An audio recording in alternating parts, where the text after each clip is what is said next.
আমার নাম দীপা। দীপা, আমি বয়স বয়স বর্তমানে 24-25 হবে। 24-25। পাশে যে বসে আছে ওকে আপনার মেয়ে? ও আমার মেয়ে। কি নাম ওর? বললাম জান্নাত। জান্নাত। তো আমি যখন অনুষ্ঠান শুরু করি তার আগে আপনি বলছিলেন যে প্রায় 4-5 বছর ধরে আপনি আমাকে শোনেন রেডিওতে এবং শুনে আসছেন, এবং আপনি কিছুটা ভয়ও পাচ্ছিলেন যে এই গল্পটা আসলে এখানে প্রচার করার মতো কিনা। আমি এখন পর্যন্ত জানি না আপনার গল্পটা কি, একটু মন খুলে বলেন আমাকে, ছোটবেলা থেকে যেটা ঘটে গেছে আপনার জীবনে ধারাবাহিকভাবে শুনবো একটু। কোথায় থাকেন তার আগে? আপনার জন্ম জেলা কোথায়? আমার জন্ম জেলা, আমি সিলেট থেকে আসছি। সিলেট থেকে আসছেন, ওকে। আর কিছু বিষয় আপনি এখানে গোপন করতে চাচ্ছেন আপনার সামাজিকতা রক্ষার জন্য? ঠিক আছে, ঠিক আছে, শুরু করুন। আমার যখন 5 থেকে 6 বছর, তার এতটুকু থেকে মনে আছে, তারপরে বলতে পারবো না। আমরা 6 ভাই বোন, 4 বোন 2 ভাই।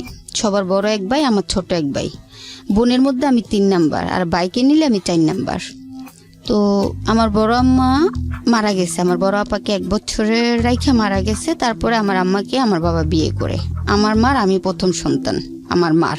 তো আমার বাবার তো আরো বড় আছে, কিন্তু আমার মার জন্য আমি প্রথম সন্তান। 88 সালের যে বন্যাটা গেছিল, তখন আমার বড় আপা যে আমার বড়, ওনার বয়স ছিল প্রায় 1.5 বছর। তো ওনার 2 বছর কাছাকাছির পরে আমার আব্বা বিয়ে করে। তারপরে আমি মনে হয় 2 বোনে 4-5 বছরের বড় ছোট হমো আর কি। তখন থেকে ভালোই ছিলাম, ছোটকাল থেকে ভালো, মা বাবা ভাই বোন নিয়ে মোটামুটি ভালোই ছিলাম। আমাদের কোনো বাড়িঘর নাই। বাড়িঘর ছিল, আমার আব্বা মানে বিদেশ যাইতে গিয়ে বাড়িঘর সব বেচালাইছিল। তো উনি এমন একটা লোকের কাছে টাকাগুলা দিছে, টাকাগুলা মার খেয়ে গেছে। এই যে মার খাইলো, মানে আমার বাবার জীবনটার ফিরলই না, একবারে শেষ হয়ে গেল। পরে আমার মাকে বিয়ে দিল। বিয়ে দেওয়ার পরে, বিয়ের পরে আমার মাকে নিয়ে শহরে আইসা পড়ে। তা আমি তো তখন হই নাই, জন্মাই নাই। আমার বড় ভাই বোন, বড় 2 বোন আছে, ভাই আছে। তো বড় ভাই আব্বার সাথে শহরে এসে আমার বাবা সবজির ব্যবসা করতো। তো আমার বড় ভাই আব্বার সাথে সবজির দোকানে আসা যাওয়া করতো। বড় আপা ঘরের কোনো কাজ কাম করতো না, লেখাপড়া করতো না, সারাদিন ঘুরতো আর খাইতো, ওটাই করতো আর কি। আর আমার বড়টা ছোট ছিল, ওটা 2-2.5 বছরে। তো বছরখানেক পরে মনে হয় আমি হলাম। হওয়ার পরে তার কিছুদিন পরে, বছর 2 পরে আমি হলাম। তারপরে ভালোই ছিল আমাদের সংসার। তখন আমি কোনো অভাব অনটন বুঝি না, ভালোই ছিল। তো আমার বোনটা কিরকম, উনি আবার খুব হাসি খুশিও, আবার খুব রাগিও। তো পার্শ্ববর্তী মানুষের এলাকায় থাকে না যে তোর মার ঘরে তো তোর একটা বোন হয়েছে, তো এখন তো তোর মা তোর আর আদর করবো না, তুই এটা মাইরালা, মানে এরকম দুষ্টামি করে বলছে না। এমনি তো সত্যি সত্যি বাচ্চা মানুষ, তো আমার মেয়ের মতো। উনি গিয়ে আমাকে এতগুলা মুখে লবণ দিয়ে দিছে। তো লবণ দেওয়ার পর আমি তো প্রথমে বুঝতে পারি নাই, আমি খাচ্ছি। যখন হঠাৎ করে 20 পর্যায়ে হয়ে গেছে, আমি এমন কান্না শুরু করছি, একদম ছোট। হ্যাঁ, তখন আমি মানে পাতাল গুলে আমার বাবার কাছ থেকে শোনা আর কি। তো পরে আমার মায়ের রান্না করতে গিয়ে আইসা দেখা আমার মুখে লবণ। তারপরে মুখ থেকে লবণ গুলা বের করে বলতেছে, তুই লবণ গুলা খাওয়াইছিস কেন? এখন আপায় ভয়েতে যে শিখাই দিছে তার কাছে গেছে, সেও ভয় পেয়ে গেছে। এখন যদি ওনার নামটা হুট করে বইলা দেয় যে ওই আমারে শিখাই দিছে খাওয়ার জন্য, তো পরে আর বলে নাই। পরে আম্মু মুখ টুক আমার ধোয়ায় নিয়ে আসছে। আসার পরে এমনিতে ভালোই ছিলাম। আমার বড় আপা মনে করেন, আমার বাপ মার কোনো কেয়ার নাই, লেখাপড়ার দিক কোনো আগ্রহ নাই। তো আমার বড় আপা, মানে আমার বড়টা যে উনি বড় আপায় তো মানে বপায় তো প্রেম করে গেল গা, বাইও প্রেম করে বিয়ে করে লাইলো। তা আমার বড়টা যে ও আবার, ওর মেধা আবার খুব ভালো। ও নিজের ইচ্ছেতে কোনো রকমের 5 পর্যন্ত পড়ছে। 5 পর্যন্ত পড়া তারপরে সেলাই কাজ শিখছে। তো পরে আব্বার মানে সবজির ব্যবসা করতে করতে আমার আব্বার প্রায় 2 থেকে 2.5 লাখ টাকা ঋণ হয়ে গেছে। তো পরে এক পর্যায়ে আপা একটা বাসায় কাজ নেওয়ার পরে আপা সারা মাস কাজ করে আব্বাই গিয়ে মাস শেষে বেতনটা নিয়ে আসে। সারা মাস কাজ করে উনি গিয়ে বেতনটা নিয়ে আসে, আপাকে 2 টাকাও দেয় না যে তুই কিছু খাইস। আচ্ছা। তো নিয়ে আসে। তো এক পর্যায়ে আপা সেলাই কাজ শিখলো। সেলাই কাজ শিখার পরে আব্বাই আপার একটা মেশিন আইনা দিল, কিস্তিতে টাকা উঠাইয়া আব্বাই মেশিনটা আইনা দিল। আনার পরে উনি একটা ছেলের সাথে প্রেম করতো। তো আমরা তো 4-5 বছরে বড় ছিলাম, তো আবার খুব মিলও ছিল। ঝগড়াঝাটিও হয়তো বেশি, মিলটাও হয়তো বেশি। ওনার খুব মার খাইতাম, আমার বড় বোনের সাথে আমি অনেক মার খাইতাম। ওনার হাতে মার খেয়ে যদি আমার কাছে বিচার দিছে, মাও আমাকে মারতো, উল্টা আমি মার খাইতাম। রাত্রে 2 বোনে জড়াজড়ি করে শুইতাম, আবার ঝগড়াটাও বেশি হইতো ওরকম। তো এক পর্যায়ে সবাই মিলে আমার বোনের বিয়ে ঠিক করলো, আমার বড়টা। এমন একটা ছেলের সাথে বিয়ে দিছে, মানে আমাদের গ্রাম থেকে দূরত্ব প্রায় 1.5 ঘন্টা নৌকা দিয়ে যাইতো। মানুষকে বুঝলেন ভালো না, সেই ক্ষেত্রে মনে আল্লাহ পাক আমার এই শাস্তিগুলা দিতেছে। এভাবে চাইতো, যে লোকটার কাছে আমার বোনের বিয়ে হয়েছে এভাবে চাইতো, আর বাট টেরা ছিল। তো আমি ওনাকে ভিজলাইতাম, আমি কি এরকম, উনি আমার দিকে তাকালে না মাঝে মাঝে বলতাম দুলাভাই আপনি কিছু দেখেন, তো উনি এতটা কেয়ার করতো না। তারপরে এক পর্যায়ে আমাদের ঘরে অশান্তি, পরে অনেক ঋণ ফিনে রেগে গেছে একবার। পরে আমাদের পার্শ্ববর্তী এলাকার একটা মহিলা, জুট মিল আছে না, সালার জুট মিল, উনি চাকরি করতো। তো ওই মহিলার সাথে যোগ করে আমার মা চাকরি নিল। চাকরি নেওয়ার পরে তো ওইখানে গিয়ে দেখা আমার মতো মেয়েরা কাজ করে। তো তখন আমার বয়সটা এই 9 থেকে 10 বছরের কাছাকাছি। আমি স্কুল, আমার বড় বোন আবার আমাকে চেষ্টা করছে লেখাপড়া করাইতে, কিন্তু আমার মা বাবার কোনো গুরুত্ব ছিল না। আমাকে বলছে তুই যাই স্কুলে লেখাপড়া কর। আমি বই দিলে কি করতাম, গাট্টা ওলারি দিয়ে গাট্টা খাইয়ে লাইতাম, পিঠা খাইয়ে লাইতাম, কিন্তু আমার কোনো শাসন করতো না। কোনো শাসন করতো না। আর ছোটবেলা থেকে কি মানে বাইরে বাইরে রাখতে রাখতে মানে একটা দুরন্ত সাহস হয়ে গেছে, মানে কোনো গার্ড পাই নাই ওরকম। তো তারপরে চাকরি করি, ওখানে দিনের ডিউটি 8 ঘন্টা করে ডিউটি ছিল। দিনের ডিউটি করলে পাইতাম 500 টাকার মতো, রাতের ডিউটি করলে 600 টাকার কাছাকাছি পেতাম। তো হঠাৎ তখন একটু ভালোই বড় হয়েছি, পুরোপুরি না, 12-13 বয়স এরকমই, 11-12 হবে। তো পৃথিবীর সমাজটা তো এরকম, ছোট হইলে কি মন তো বাতাসেই বাইরে যায়। তো আমি একটা ছেলেকে পছন্দ করলাম, ও আমার দিকে আরে আরে তাকায়, আমিও তাকাই, আসি যাই। পরে এক পর্যায়ে ওর সাথে কথা বলি, কথা বলার পরে আমারও ভালো লাগে, ওরও ভালো লাগে। প্রায় একটা না আমরা 1.5 বছর শুধু কথাই বলি, অন্য কিছু না, 1.5 বছর কথাই বলি, আসতেছি যাইতেছি। আর আমি ছোটবেলা থেকে কি খুব স্মার্ট ছিলাম, পরিষ্কার পরিচ্ছন্নতা, স্মার্ট, এই জিনিসটা পছন্দ করতাম বেশি। খাসরামি আমার মধ্যে ছিল না। ও চাইতো আরে আরে, আমি ভাবতাম যে আমাকে ভালোবাসতো, কিন্তু ওর ভিতরে যে অন্য কিছু ছিল আমি বুঝি নাই। তো 2 বছর আমার সাথে ভালোই সম্পর্ক ছিল। আমি সপ্তাহে সপ্তাহে বেতন পাইয়া ওরে কিছু দিতাম, আমাদের ঘরে কিছু দিতাম, ওরে খরচ করার জন্য টাকা দিতাম, ওরে রূপার 2টা ব্রেসলেট বানায় দিলাম, ঈদে আমি পাঞ্জাবি দিয়ে জুতা, ও আমাকে কিছুই দেয় না। আচ্ছা, এক পর্যায়ে নোটিস করি আমাকে কিছুই দেয় না, খালি আমিই দিই। তো এখান থেকে বিয়ে দেওয়ার পর আমার বড় বোন আবার আয়সা পড়ছিল, আয়সা ও আবার নিজের মতো গিয়ে আরেকখানে বিয়ে করে নিছে। মানে আমার বড় যে 3টা, ওরা সবাই যার যার মতো করে গিয়ে বিয়ে করে নিছে। তো ওর সাথে যখন আমি প্রেম করি, তো তখন আমি বললাম যে সবাই তো যার যার মতো গিয়ে বিয়ে করলো, সবাই তো মা বাবারে কষ্ট দিল, আমি আমার মতো বিয়ে বমু না। যদি ওর কাছে আমার মা বাবা বিয়ে না দেয় আমি বমু না, না দিলে না দিল, বিয়ে বমু না। তো পরে এক সময় ওর সাথে 2 বছরের শেষে প্রায় আমাকে একদিন বলে ঘুরতে যাবা। আমি বলি কোথায়? কয় আসো নৌকা দিয়ে ঘুরে আসি। আমি কই কোথায়? কয় আসো না, আমাদের ওইদিকে একটা গ্রাম আছে। পরে আমি দুপুরের পরে খাওয়া দাওয়া করে নতুন একটা ড্রেস বানাইছি, পরে গেছি।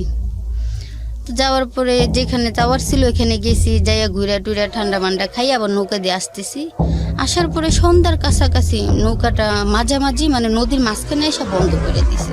আমি তখন বুঝতে পারি নৌকা কি শুধু আপনি আর উনি ছিলেন? আমি, ও আর ওর একটা ফ্রেন্ড, ওর ফ্রেন্ডরা বসে আসছিল উপরে, আমি আর ও ছিলাম মানে নৌকার ভিতরে, ওর ফ্রেন্ডরা উপরে বসে আসছিল ছাদের উপরে, আর মাঝি, এই 4 জন আমরা। ও যে প্ল্যান করে আইছিল যে আমার তো আমাদের সাধারণত কোনো বাড়ি ঘর না, আমার বড় ভাই বারাদার কোনো মস্তান ইয়ে না, মানে আমাদের তো এরকম কোনো ইয়ে নাই। তো ভাবছে যে আমাকে কিছু করলে মনে হয় কিছু হইব না, বা আমার কে কি করব এরকম। তো ভাবছে যে আরে এগুলার নিয়ে প্রেম করবো কি করতে, এগুলার নিয়ে 2-4 দিন ফুর্তি করে সাইরা দিম, ও মনে হয় এরকমটাই ভাবছে। তো পরে এক পর্যায়ে যখন মাঝখানে এসে নৌকাটা বন্ধ করে দিল, পরে আমি বললাম এটা কি করলা? কয় না, নৌকার তো ইঞ্জিনটা নষ্ট হয়ে গেছে, তাই ঠিক করতে হইব। তখন সন্ধ্যা সন্ধ্যা ভাব, তখন এক পর্যায়ে সন্ধ্যা গড়াই গেল, আজান দিয়ে গেল, নৌকা ঠিক না। তখন হঠাৎ করে দেখি অন্য পাশ থেকে একটা নৌকা আসতেছে, দেখতেছি আমি নৌকা আসতেছে, তো কোথাও যাইতে পারে নদীর মধ্যে, নৌকা তো স্বাভাবিকই থাকতে পারে। এক পর্যায়ে খেয়াল করলাম যে পুরো নৌকাটা আমাদের দিকে আসতেছে। তো আমার এক পর্যায়ে আমার ভিতরে খুব ভয় করলো। আমি যা আসলাম আমার মা আব্বা কি শুনতে পারলো, আমার ভিতরে এই কাজটা করলো যে আমি যা আসলাম আমার মা আব্বা কি শুনতে পারলো, ওর সাথে কি আমার সম্পর্কটা কি যাই না গেল, ওর সাথে যে আমার সম্পর্ক আমার বড় ভাবি আবার যাই না গেছিল।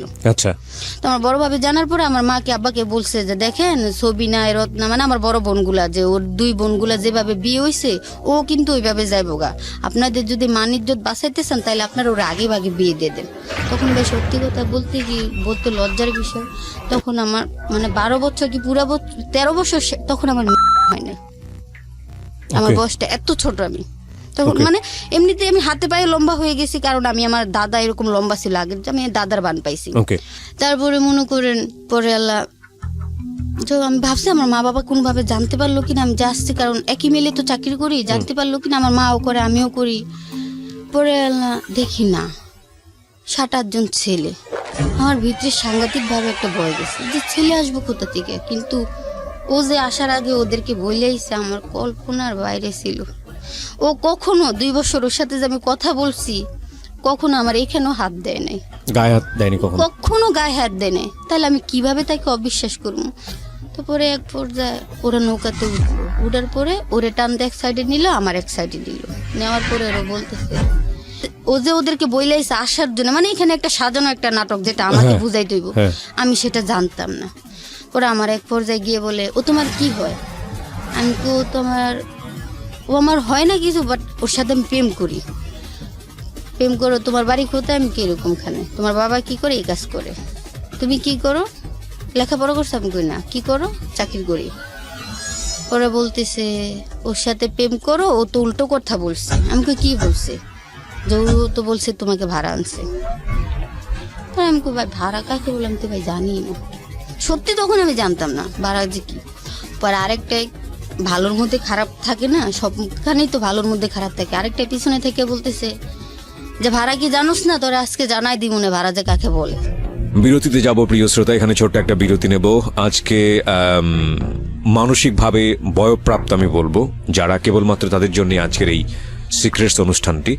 কারণ ঘটনা যা ঘটেছে দীপার সঙ্গে, সেটা যদি শুধু ঘটনা হিসেবে না দেখে একটু ঘটনার ভেতরে গিয়ে একটা মেয়ের মানসিক শারীরিক পরিবর্তন এবং সামাজিকভাবে পারিবারিকভাবে কি পরিমাণ হ্যাসল তাকে পোহায়, চ্যানেলের ঠিকানা সাবস্ক্রাইব করে নোটিফিকেশন অন রাখবেন। দীপা যেখানটায় ছিলাম, মানে ওর এই ভয়েসটা শোনার পর আমি এতটা ভয় পাইছি, মানে আমার কিছু বলার মতো না। পরে আল্লাহ ওরে একটা থাপ্পড় মারছে আমারে দেখাই, আমি যার সাথে প্রেম করতাম ওর একটা থাপ্পড় মারছে, পরে ওনার নৌকাতে নামাই নিয়ে গেল। মানে আপনার যাকে আপনি লাভ করতেন? হ্যাঁ, যাকে আমি লাভ করতাম আমারে রাইখা তারে নামাই নিয়ে গেল। তখন আমার ভিতরে একটা ডাউট হলো, আমি যদি ওকে ভালোবাসতাম তাহলে তো আমাকে শত টান দিল, আমি ওকে ছেড়ে যাইতে পারতাম না। ও কেন গেল? মানে আমার ভিতরে এটা একটা চিন্তা লাগতেছে। পরে এক পর্যায়ে এবং লোক এখানে কয়জন ছিল আমার সত্যি ভাবে আইডিয়া ভাবে আমার মনে নেই, অনেক বছর আগের কথা তো, আমার এখনো পুরোপুরি মনে হয় সম্ভবত এরকমই 7-8 জন এরকম হবে। ওই দিন রাত্রে আমাকে বাড়িতে আসতে দেয় নাই, পরে 4-5 জন লোক আমাকে ধর্ষণ করে। এক পর্যায়ে মানে এমন কষ্ট হয় আমার, আমি এটা কারোর সাথে শেয়ার করতে পারি না, কারণ এটা আমার নিজের সম্মানের ব্যাপার। আমি এই কথাটা কারো কাছে বলতে পারি না, যখন মনে হয় আমার অনেক কষ্ট লাগে। তারপরে ওরা আমাকে সারা রাত্রে ধর্ষণ করে। তখন তো আমি বললাম না আপনারে, আমার ওই জিনিসটাই ছিল না তখন, আমার অনুভূতি কি তাও আমি জানি না। তখন এক পর্যায়ে আমার সাদা ড্রেস পরানো ছিল, আমার ড্রেসটা রক্তে লাল হয়ে গেল। পরে আমি আর সহ্য না করে পেরে আমি গেছিলাম যে আমি নৌকা থেকে নদীতে ঝাঁপ দিব। যে ইজ্জত জিনিসটা তো বুঝতাম, এতটা ছোট না যে ইজ্জতটা আমি বুঝতাম না, যে আমার যখন শুরুতেই যখন আমার জীবনটা শেষ হয়ে গেল, থাক আমার এই আমি মানে সহ্য করতে পারতেছি না ওদের অত্যাচারগুলো। পরে আমি এক পর্যায়ে নৌকার সাইডে গেছি, আমি ঝাঁপ দিব। কি নদী ছিল এটা? মেঘনা নদী। মেঘনা নদীতে এই ঘটনাটা ঘটেছে? হ্যাঁ, মেঘনা নদীতে। পরে মানে আপনাকে যখন রাতের বেলা রেখে কাজটা করছে, আশেপাশে কোনো নৌকা ছিল না, আপনি চিৎকার দেন নাই? আমি অনেক চিৎকার দেওয়ার চেষ্টা করছি, কারণ যেই এলাকাটার ভিতরে নৌকাটা ছিল ওই এলাকাটা ওদের দাপটেই তখন ছিল। ওরা যদি বের হয়ে বলতো যেখানে কি হয়েছে তোমরা কেউ দেখবা না, ওইটাই ঠিক। আচ্ছা, এখানে ওদের মতো। তো তারপর এক পর্যায়ে আমি যখন নৌকার সাইডে গেছি ঝাঁপ দিব, তখন একটা আমার হাতে ধরে টাইনা বলতেছে, দেখ এখন যদি মেয়েটা ঝাঁপ দেয় তাহলে ওই মেয়েটা যে ওর সাথে আসছে, এটা অনেকেই বিকালবেলা দেখছে যে ওর সাথে নৌকা দিয়ে আসছে, মানে আমার প্রেমিকের কথা বলতেছে, ওর সাথে যে আসছে অনেকেই তো দেখছে। তখন এই মেয়েটার লাশটা যদি কোনোভাবে খুঁজে পায় তখন তো প্রথমত ওর নামটা উঠাইব, ওর নামটা খুঁজালে তো ওরে ধরলে তো আমাদের নামটা বইলা দিব। তার থেকে বরং কি বাদ দিয়ে এমনি অল্প বয়স মেয়ে যে বলছে যে মেয়ে ভাড়া বুঝেনি, আসলে মেয়ে কিন্তু কুমারী, মেয়ের কোনো কিছু হয় নাই।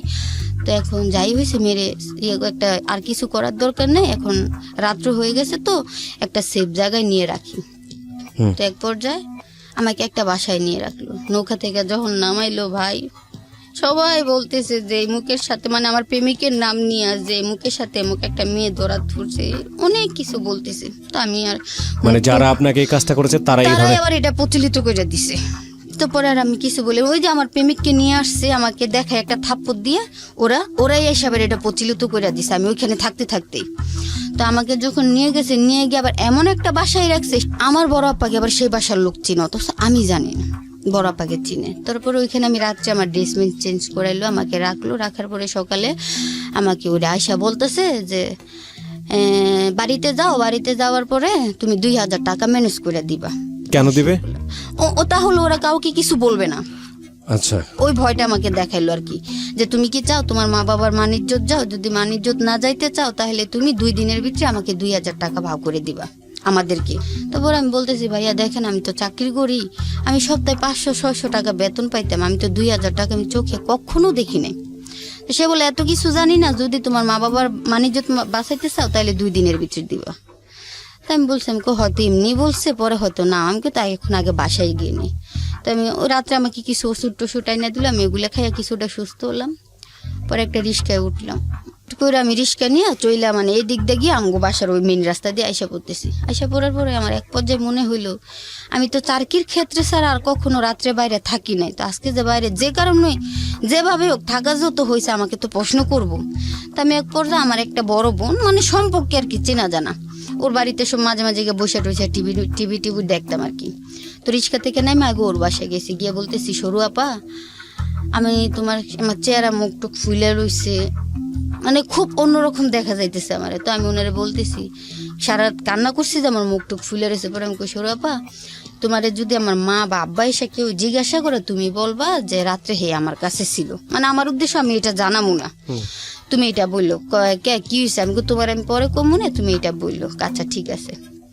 তো পরে গেছি, যাওয়ার পরে আমার মা আমার বাবার কোনো ইয়েই নেই আমার প্রতি, আমি যে সারা রাত্র খোঁতাইছিলাম ওদের কোনো হেল নাই, কোনো দোল নাই। আমি তো একটা মেয়ে, শুধু ওদেরকে ভুল দিলে মানে ওদেরকে যদি দোষ করি তাহলে আমার কিছুটা ভুল হবে, দোষ সবটা মিলেই আছে, ওদের আমার মিলেই আছে, কারণ ওরা মা বাবা, ওদেরকে আমি একা দোষ দিব না। ওদের বড় ভুল ওরা আমাকে গার্ড দেয় নাই ছোট থেকে, ওরা আমাকে জানায় মানে জিজ্ঞাসাও করে নাই। তো আমি রিক্সা থেকে নাইমা চুপ করে বাসায় গেছি। খালি আমার মা বলছে কই আসিলি, আমি কই সর অপার ঘরে রাত্রে টিভি দেখতে দেখতে ঘুমাই গেছিলাম। কিন্তু আমার চেহারা, একটা মা তো সব বুঝতে পারে না, কিন্তু আমার চেহারা এরকম কেন, কি হয়েছে উনি আমার কিছুই বলে নাই, আমিও আর কিছু বলি নাই, কারণ ওরা এতটাই রেইনের চাপ ছিল মাথায়, তখন ছেলে মেয়েগুলো ওনাদের চোখে লাগতো না ওরকম। কিন্তু না, 2 দিন পরে ওরা সত্যি বাসায় লোক পাঠাইছে 2000 টাকা দিতে, খুঁজে আমার বাসাও বার করছে। তারপর আমার বাসায় এসে 2000 টাকা পরে আমি কই আমার পক্ষে তো এখন দেওয়া সম্ভব না, আপনার আল্লাহ খোদার দেওয়া লাগে, আপনারা তো আমার সব কিছু শেষই করে দিছে, এখন অন্তত আমার মা বাবারে কিছু আমার একটুকার শেষ করেন না, আপনারা যান, আমি দেখি ম্যানেজ করে আপনাদেরকে দিমু। ওই দিন কেন আমি দিলাম না, তাই নেমবারের বাড়িতে আমার নামে বিচার ডাকছে, যে মানে আমার মতো মেয়ে এলাকায় থাকা যাইব না আর কি, এইটা নিয়ে বিচার জমাইছে। আমার বাবাই শুনে মানে আমার বাবারে ডাকাইছে, আমার বাবা যায় নাই। তখন আমি তো জানি যে আমি কোনো ভাড়া ভাবে যাই নাই, আমি ভালোবাসতাম। ও আপনাকে ইয়ে করছে যে আপনি ভাড়াই গেছেন?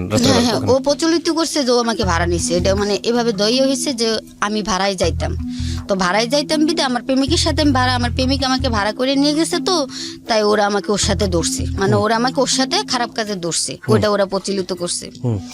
তারপরে আমার আব্বা গেল না, যাও না, যার বাড়িতে যে মেম্বার ওনার বড় ভাইয়ের ঘরে আবার আমার আব্বা সর্দারি করে।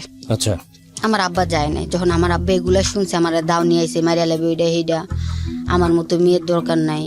পরে এক পর্যায়ে আমার বড়টা যেটা মানে বললাম যে আমাকে ঝগড়াটাও বেশি মিলটাও বেশি, আমার বড় বোন ও বলতেছে তোমরা কেউ যাইতে হইব না, ওর সাথে আমি যাম।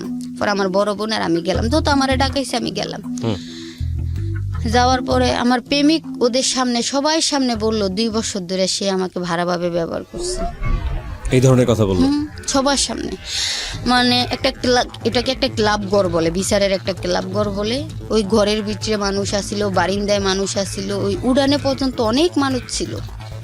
ও সবাই সামনে বলে ও 2 বছরে মানে আমার সাথে পরিচয় 2 বছর, আর ওর পরিচয়ের মাধ্যমটা হয়েছে আমার সাথে, আমি ওর সাথে খারাপ কাজ করতাম, মানে ও আমাকে যতবারই গেছি ও আমাকে ভাড়া নিছে, এরকমটা বলছে। তো তারপর তো আমি এটা শুনি না খুব হয়ে গেছি। পরে এই ছেলেদেরকে আমি কিছু বলি নাই। বলার পরে আমার আপাই বলতেছে তুই কি কিছু বলবি না? আমি তো আমার বলার মতো কিছু নাই আপা, সব হারাই ফেলাইছি। পরে আমি শুধু একটা কথাই বলছি, ওরে তো দেখো ভাড়া কি আমি তো জানতাম না, আর এগুলা কি আমি বুঝতাম না। আমি গরিব হতে পারি, লেখাপড়া করি না, ঠিক আছে, কিন্তু আমার এই ছোট্ট মনটারে নিয়ে তুমি এইভাবে ছিনিমিনি খেলাটা মনে হয় তোমার উচিত হয় না। তুমি আমাকে ভালো নাই বাঁচতে পারো, একজনকে একজনের পছন্দ নাই হইতে পারে, কিন্তু তাই বলে তুমি আমার জীবনটাকে এইভাবে শুরুতেই তছনছ করাটা দেওয়া মনে হয় তোমার উচিত হয় নাই। পরে মেম্বার আমার কয়, হেই মেয়ে, ও যদি ভাড়া না নিয়ে থাকে তাহলে ও কি মিথ্যে কথা বলছে? আমি দেখেন কাকা একটা কথা কই, ও মিথ্যে বলছে না সত্যি বলছে একমাত্র আমি জানি, আর আমার যে সৃষ্টিকর্তাই তৈরি করছে এই সৃষ্টিকর্তাই জানে।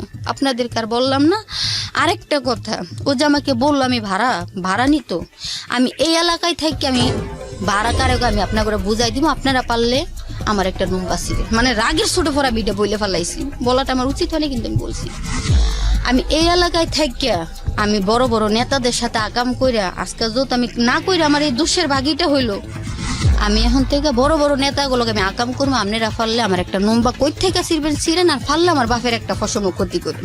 এটা আপনার লোক মানে আমি নেম্বারের করলাম যে এটা আপনার লোক আমার বাড়ি। আর ওই ফুলা ফান্ডিরও কইছি আমাকে 2000 টাকা চাইছিস না, এই 2000 টাকা মনে করে 2000 টাকা আমি তোদের কাছ থেকে কিভাবে যে উসুল করবো তোরা নিজেও জানিস না, কারণ তোরা সেদিন কিছুই পাস নাই, দুইটা মানুষ খালি কথা বলছিলাম, অথচ তোরা এটারে সাজাইলে কি অনেক কিছু, কিন্তু তোরা তো পুরুষ মানুষ, আমি তো একটা মেয়ে মানুষ। তারপরে আমি খুব সাধারণ দরিদ্র একটা ঘরের মেয়ে, আমার জীবনটা এভাবে নষ্ট করাটা তোমাদের উচিত হয় না। তো ওদেরকে আমি কিছু বলি না। আমার প্রেমিকের লাস্টে সবাই যখন লাস্টে একটা পর্যায়ে ওকে আমি শার্টের কালারও দৌড়ে কইলাম কি যে আমি মানুষ দেখছি, তোর মতো এত খারাপ মানুষ আমার জীবনে আমি দেখিনি, তুই আমাকে ভালো নাই বাসতে পারিস, একজনকে ভালোবাসলে যে বিয়ে করতে হবে এটার কোনো মানে নাই, তুই আমার জীবনটা এভাবে নষ্ট না করতি, শুরুতে তুই আমার জীবনটা শেষ করে দিলি।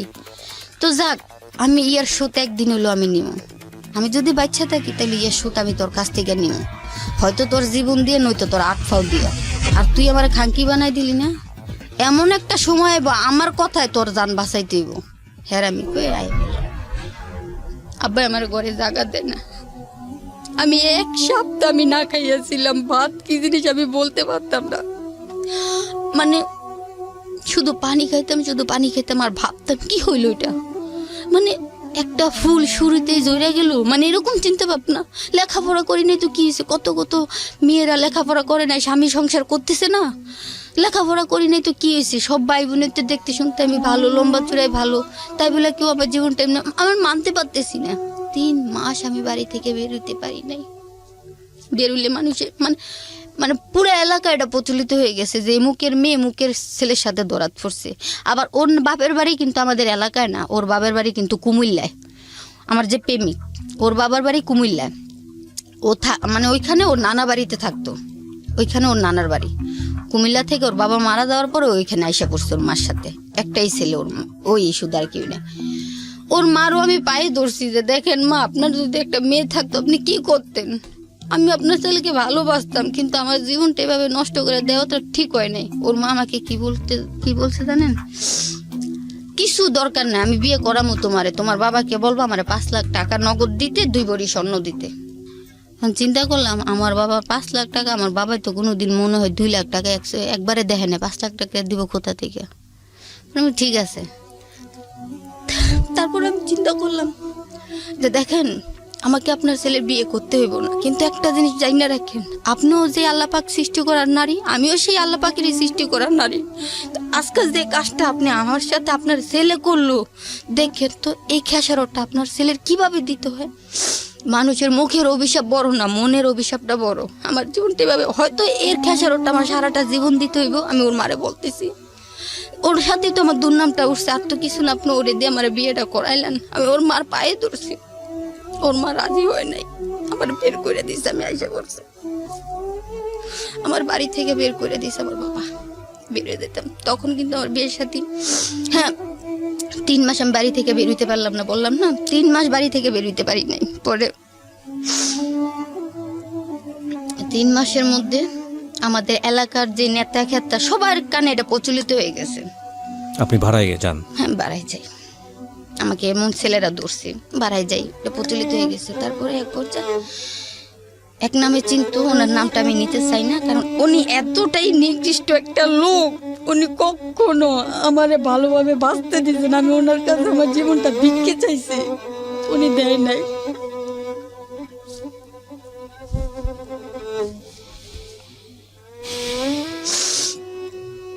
শুধু আমি মেয়েটারে নিয়ে আইতাম না, মেয়েটারে নিয়েছি কেন, রাখার মতো মানুষ নেই, কারণ আমি চাই না যে আমার এইসব কথাগুলো আমার মেয়ের ব্রেনটে ঢুকুক।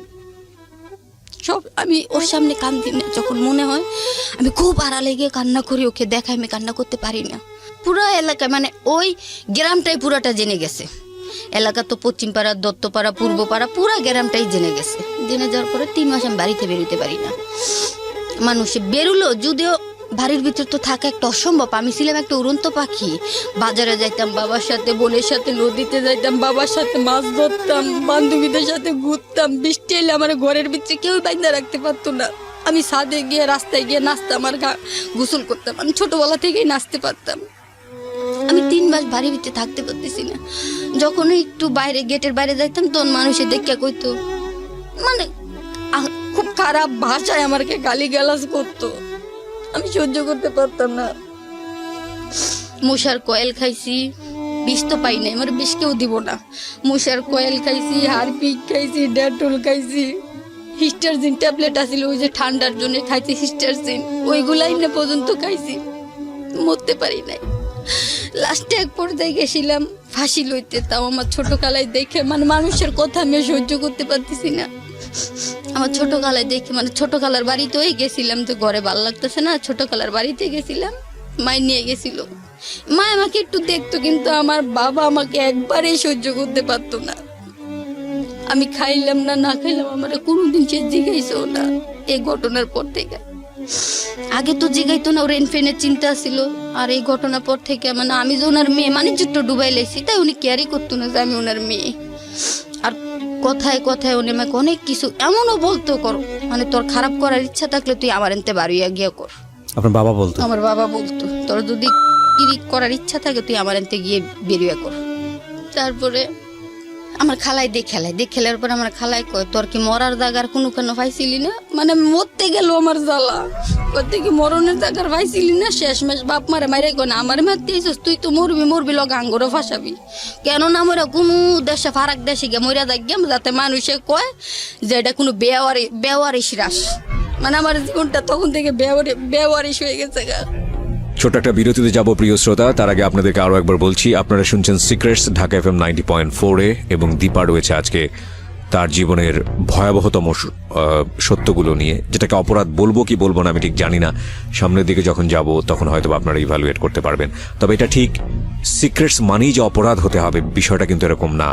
যেটা আমার আগের অনুষ্ঠান, আগের রেডিওতে হয়তো আপনারা জানতেন যে ওই অনুষ্ঠানটিতে আমরা শুধুমাত্র অপরাধীদেরকে কনফেস করতে আনতাম, কিন্তু এই অনুষ্ঠানটিতে সিক্রেটস, অপরাধ এবং অন্যান্য যে সিক্রেটসগুলো আছে, যেগুলো কখনো কখনো একজন মানুষকে অপরাধী করে না, কিন্তু আপনার কাছে আবার ফিরছি। তারপর কি হলো? পরে আমি আইসা পড়লাম খালার বাড়িতে, আইসা বসে হয়েছি। তার মাধ্যমে আমাদের এলাকার যে বড় ভাই, উনি তখন সবার উপরে ওনার কথায় সব কিছু চলে। উনি আমার বাড়িতে খবর পাঠাইছিল 1বার 2বার, আমি ইগনোর করি। আমি যেটা ছিল এটা আমি চাইছিলাম কি, যে যেটা ওই রাত্রটা আমার জীবনে আমি একটা অ্যাক্সিডেন্ট মনে করি, আমি দেখি আমার জীবনটা গুছাইতে পারি কিনা। সবার জীবনে তো কোনো না সুখ কষ্ট থাকে, আবার তার পাশাপাশি তো সুখও থাকে, দেখি আমার এটা আমি ক্লোজ করতে পারি কিনা। আমাকে দিল না। আমার বাড়িতে খবর পাঠায়, যেমন ওর সামসাগুলারে দিয়া লোক পাঠায়, ফোন পাঠায় বলে, এই তুই আমার কাছে কি আসবি, তোর আমি এত টাকা দিব, তোর আমি দেখেন যেটা ছিল সেটা আমার জীবনে একটা অ্যাক্সিডেন্ট, এখন আমার জীবনটা বাঁচতে দেন। কয় তাইলে এই এলাকাতে তোর বাপ মারে তোর বাইরে বার করতে হইব। তাও আমি ইগনোর করতাম, কই তোর ওর কথা কে শুনে এড়াই যায়।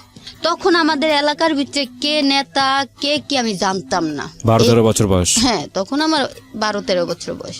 তখন আমি জানতাম না যে আমার এলাকার ভিতরে কে নেতা, কে কি, কে মুস্তান, কে কি, আমি কিছুই জানতাম না। ওই ফার্স্ট এই ঘটনার পর থেকে আমার চেনা শুরু। তারপরে আমি ইগনোর করলাম। আমার 7টা বিয়ে ঠিক করছে আমার বাবা, যে কোনো লোকের সাথে ওকে আমার দৌড়ে বিয়ে দিয়ে দিব। তা আমি ওটা মেনে নিছি, যে আমার ভাগ্য মনে এটাই ছিল। দেখ, আমার মা বাবার দোষ দিয়ে লাভ নাই। আমার বিয়েগুলো বাড়ির গেট পর্যন্ত আসতেই দেয় না, রাস্তা থেকে ভেঙে যায়। লাস্টের যে বিয়ের সবকিছু আয়োজন করে লাইছে, বিয়েটা ভাঙানি দিছে। মানে বরযাত্রী আইব আর বিয়ে করে নিয়ে যাইব, এই মুহূর্তে বিয়েটা ভাঙানি দিছে। আমাদের যে বড় ভাই উনি ভাঙাই দিছে। প্রিয় শ্রোতা, এখানে একটু ইন্টারাপ্ট করছি আপনাদেরকে। উনি যে গল্পটা আজকে এখানে বলছেন, আমরা আমাদের অনুষ্ঠানের কিছু এথিক্স অনুযায়ী, যেহেতু অনুষ্ঠানটি সরেজমিন ইনভেস্টিগেটেড নয়, এটা একটা মানুষের জীবন গল্প, এবং আমরা চাইলেই ওনার মুখ থেকে কোন এলাকায় এই ঘটনা ঘটেছে, এই এলাকার ইন ডিটেল পরিচয় এখানে তুলে ধরতে পারতাম, কিন্তু তাতে করে ওনার সামাজিকতা আরও সমস্যায় পড়তো এবং ওই এলাকার সমস্যা হতো। সুতরাং সেই জায়গাটি থেকে আমরা আমাদের অনুষ্ঠানের এথিক্স অনুযায়ী কিছু বিষয় এখানে গোপন করে যাচ্ছি, এবং আপনাদের সবাইকে বলবো যে আজকের এই গল্পের মূল জায়গাটি হচ্ছে একটি মেয়ের, বাংলাদেশে একজন কিশোরীর সামাজিক নিরাপত্তা, পারিবারিক নিরাপত্তা, এবং সেই নিরাপত্তা যদি কোনো কারণে তাকে আমরা নিশ্চিতভাবে দিতে না পারি, তাহলে তার জীবনটা, শুধু তার জীবন না, তার পরিবারের জীবন কতটা দুর্বিষহ হতে পারে। বিশেষ করে একজন প্রান্তিক পর্যায়ের একেবারে খেটে খাওয়া পরিবারের নারীদের বা কিশোরীদের যেই সামাজিক নিরাপত্তার জায়গাটা, সেটা কতটা অরক্ষিত এবং কতটা ভয়াবহ রূপ নিতে পারে, সেই গল্পটাই আজকে আমরা এখানে প্রচার করছি। একটু মনোযোগ দিয়ে সবাইকে শোনার জন্য আহ্বান জানাচ্ছি। জি বলুন। তারপর আমি আরেকটা জিনিস মিস করে গেছিলাম, মানে এই ঘটনাটা ঘটার আগে যখন আমার বড় ভাবি বলল যে ও তুই মনে মনে একটা ছেলেকে পছন্দ করে, তোর যদি আবার ও বড় বোনের মতো ভাইগা যায়, ওর আগে বিয়ে ঠিক করে ফেলান। আমার কিন্তু বিয়ে ঠিক করে ফেলাইছিল।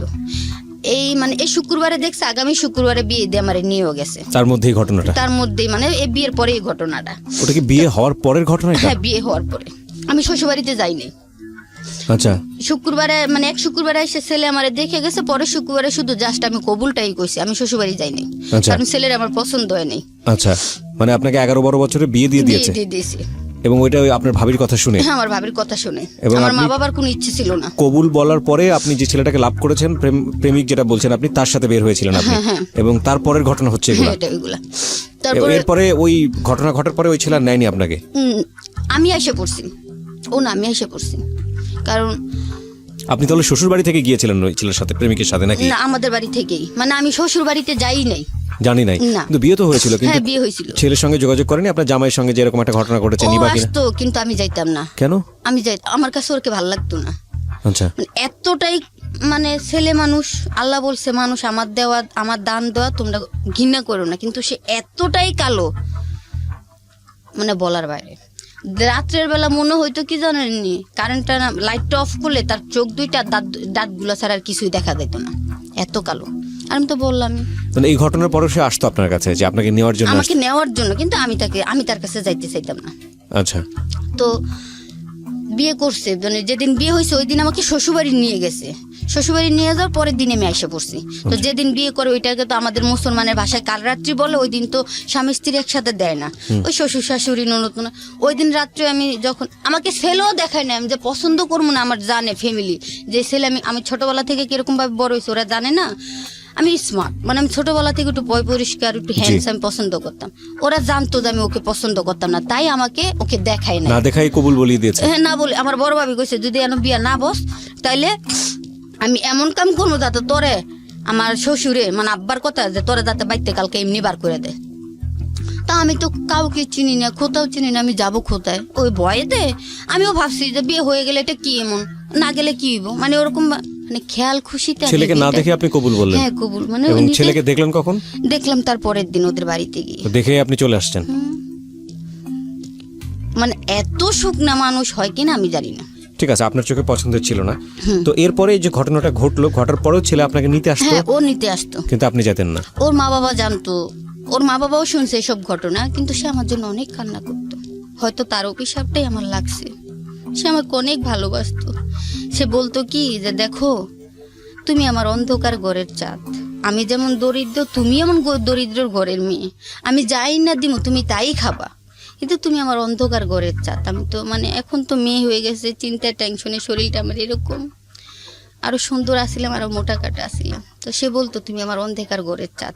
ও কখনো যদি আমাদের বাড়িতে আসতো, যদি আমার সাথে এক বিছনা দিত, রাত্রে আমি দাও নিয়ে সাথে ঘুমাইতাম, যে তুই আমারে দোলে তোর হাত কেটেলাম, এমন বলতাম ওরে। এই সময় আপনার বাবা মা চেষ্টা করেছে অন্য কারোর সঙ্গে বিয়ে দেওয়ার জন্য? তারপরও কারণ আমি যাবো না ওর কাছে সেটা তো বুঝতেই পারছি। আচ্ছা। তার মধ্যে সারাসারি হয়ে গেছে, কিন্তু সে অপেক্ষায় ছিল আমাকে নিবে। আচ্ছা আচ্ছা, ওকে। তারপরে তার মধ্যে দিয়ে বিয়ে অনেক ঠিক করলো, কিন্তু বিয়ে আমার হলো না। লাস্ট পর্যায়ে আমার এই বড় ভাই মনে করেন এটা তো আমার বিয়েটা না বলাই হয়, কারণ আমার বিয়েটা তেমন প্রচালিত হয় নাই। বিয়েটা হয়েছে একখান আমি আইসা পড়ছি, এটা কেউ জানে কেউ জানেও না। আচ্ছা। এটা না বলার মতোই আর কি। তো যা হয়েছে বিয়ের পরেই আমার এই ঘটনাগুলা। তারপরে মনে করেন 3 মাস আমি বাড়ি থেকে বেরোতে পারি নাই। তো আমার বাবা বলছে যে আমি যদি একটা কানা ল্যাংরাও পাই আমি বিয়ে দে এটা রেনতে বাইতে বিদায় করবো, আমি ওর জন্য আমার সমস্যাটা এবং সেটার জন্য আপনি রাজি ছিলেন? আমি এটা মাইনা নিছি। আমি যত জীবনে এতটা হেনস্থা যখন আমি আমার বাবাকে সমাজের মুখে করতে পারছি, আর কিছু করতে চাই না, আমার বাবা যেটা বলবে সেটাই আমি মাইনা নিব। কিন্তু আমার বিয়েটা হইতে দিল না। যখন লাস্টের পর্যায়ে যে বিয়েটা আমার ঠিক করলো, ওই বিয়েটা ওরা নিজে এসে একবারে বাইঙ্গা দিল। বাইঙ্গা দিয়ে আমাকে বলল কি, আমি ঘরে বসে রয়েছি, যায় তুই কোথাও বিয়ে করতে পারবি না, আর যদি তোর বিয়ে হইতেই হয় তাহলে আমার সাথে তোর সম্পর্ক রাখিয়া তারপরে বিয়ে করতে হইব। কে বললো এটা? আমাদের এই এলাকার বড় ভাই। ওই যে আপনাকে যেতে বলতো? ওকে। ও মানে ওই দিন এসে আমার সাথে সরাসরি ফেস টু ফেস কথা বলে, তার আগে আমি ওকে দেখি নাই। তুই কোথাও বিয়ে করতে পারবি না। আমি বললাম না আমি খুব স্মার্ট, খুব সুন্দর আছিলাম, আর আমি সবসময় চুলগুলা লাল করে রাখতাম, আমার কাছে ভালো লাগতো। মানে গরিবের মেয়ে হইলো, আমার চলাফেরা কথাবার্তা কেউ বুঝতো না যে আমি গরিবের মেয়ে। আচ্ছা। তো পরে এক পর্যায়ে আমি যখন রাজি হইলাম না, উনি বাড়িতে আসার বলার পরও একদিন রাতে 10টা বাজে আমার বাবার নিয়ে আটকায় রাখার পরে মানুষ এতটাই আজব। পৃথিবীর বুকে 2টা জিনিসের লোভ থাকে পুরুষ মানুষের, এক হইছে নারী, আরেক হইছে টাকা। ট্রু। আমার এই দেহের জন্য সে আমার বাবাকে নিয়ে আটকায় রাখছে এক দোকান ঘরে। আটকায় রেখে আমাকে তার এক সামসা দিয়ে ফোন পাঠায়, আমাকে বলল তুমি কি রাজি হবা আমার কাছে আসা? আমি দেখেন আমি তো আপনারা বলছি যেটা ছিল এটা আমার অ্যাক্সিডেন্ট, আমি আমার জীবনটা গুছাইতে চাই, কেন বুঝতেছেন না? কেন তুমি গুছাইতে পারবা? আমি তোমার গুছানোর মধ্যে কোনো বাধা দিতাম না, কিন্তু তুমি আমার কাছে আসো, তোমাকে আমার প্রয়োজন। আমি বলছি না আমি যাবো না। পরে কইতেছে তুমি যাবা না? আমি কই না। কয় তাহলে একটা কাজ করে। আমি কি? কয় বাজারের যে বেকারির পিছনে বেকারির পিছনে যে আছে। আমি কই হ্যাঁ বেকারির পিছনে কি? কয় বেকারির পিছনে যে ফ্লেক্সিলোডের দোকানটা, এই দোকানের পিছনের দিক দিয়ে একটু আইসা তুমি দেখা দাও। আমি কই কি? কয় তুমি আইসা দেখাই যাও। ওর ফোনটা কাইটা দিছে। তো ওই ছেলেটার নাম ও এখন নাই, আল্লাপাক ওরে, ও মারা গেছে, ক্রস ফায়ারে মারা গেছে, সন্ত্রাস। তো সে বলতেছে বড় ভাই না মানে চামচাটা, যে যারা ফোন দিয়ে পাঠাইছিল ওই চামচাটা, বলতেছে দেখো তোমার একটা কথা কই, ও খুব রাগী, তুমি এমুকের নাম শুনছো? মানে বড় ভাইয়ের নামটা। নাম তো আমি এমনিতে মানুষের লোক মুখে শুনছি, কোনো তো আমি দেখি নাই। উনি সেই লোক। সে দিনের বেলা যে মেয়ে কোনার পছন্দ হইতো, দিনের বেলা হইলো মেয়ের ঘর থেকে নিয়ে এসে পড়তো। মেয়ে গো স্বামী বাইরে থাকতো, ওই ঘরে গিয়ে মেয়েদের সাথে ঘুমাইতো, কেউ কিছু বলতে পারতো না। ওনার এতটাই ডাপত ছিল। তো পরে আমি গেলাম, গিয়ে দেখি আমার বাবাই তো আমার বাবা কিভাবে বসায় রাখছে, মানে কোনো দিয়ে বাইন্দা টাইন্দা রাখে নাই, সাধারণত ভাবে বসায় রাখে চাটা খাওয়াইতেছে। এখন মানে আমাকে দেখাইতেছেন তুমি যদি মানা করো তাইলে আমরা যে কোনো স্টেপ নিব, ওই জন্য আমাকে ডাক্তার নিয়ে। মানে তোমার বাপরে এখানে রাখছি, মানা করলে তারপর স্টেপ নিব, রাখ পর্যন্ত না? হ্যাঁ ওইটাই আর কি। ওকে। তারপরে যখন আমি দেখি আমার বাবা খুব ভালোভাবে বসে রয়েছে, ওরা কিছু করতেছে না, আমার বাবারে চাটা খাওয়াইতেছে। আর আমাকে ফোন তো হাতে দিয়ে গেছে একটা আমার সাথে কথা বলার জন্য। এখন বড় ভাই ফোন দিয়ে বলতেছেন তুমি কি বলবা, তোমার কি বলার আছে, তুমি কি আমার সাথে যাবা না আমি কোন স্টেপ নিব? তা আমি তো ছোটকাল থেকে মানে শুনতেছি, যখন তো চোখে তো দেখি না, কিন্তু মানুষের কাছ থেকে তো ওদের নামে অনেক কিছুই শুনলাম। পরে আমি চিন্তা করলাম যে আমার তো এমনিতেই লাইফ শেষ, আমার ছোট ছোট 2টা ভাই বোন আছে, আমার মা আছে, এখন আমার জন্য আমার বাবার জীবন নিয়ে টান দিব, তখন আমার মা কোথায় যাইব? যা আমার জীবন গেছে আমার জীবনে যাক, আমার বাবার এই বৃদ্ধ বয়সে কিছু হওয়ার দরকার নাই।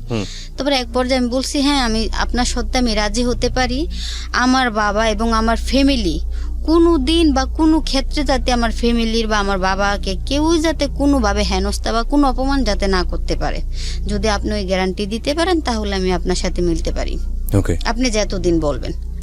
ঠিক আছে আচ্ছা তাইলে আমি সেই গ্যারান্টি তোমাকে দিব।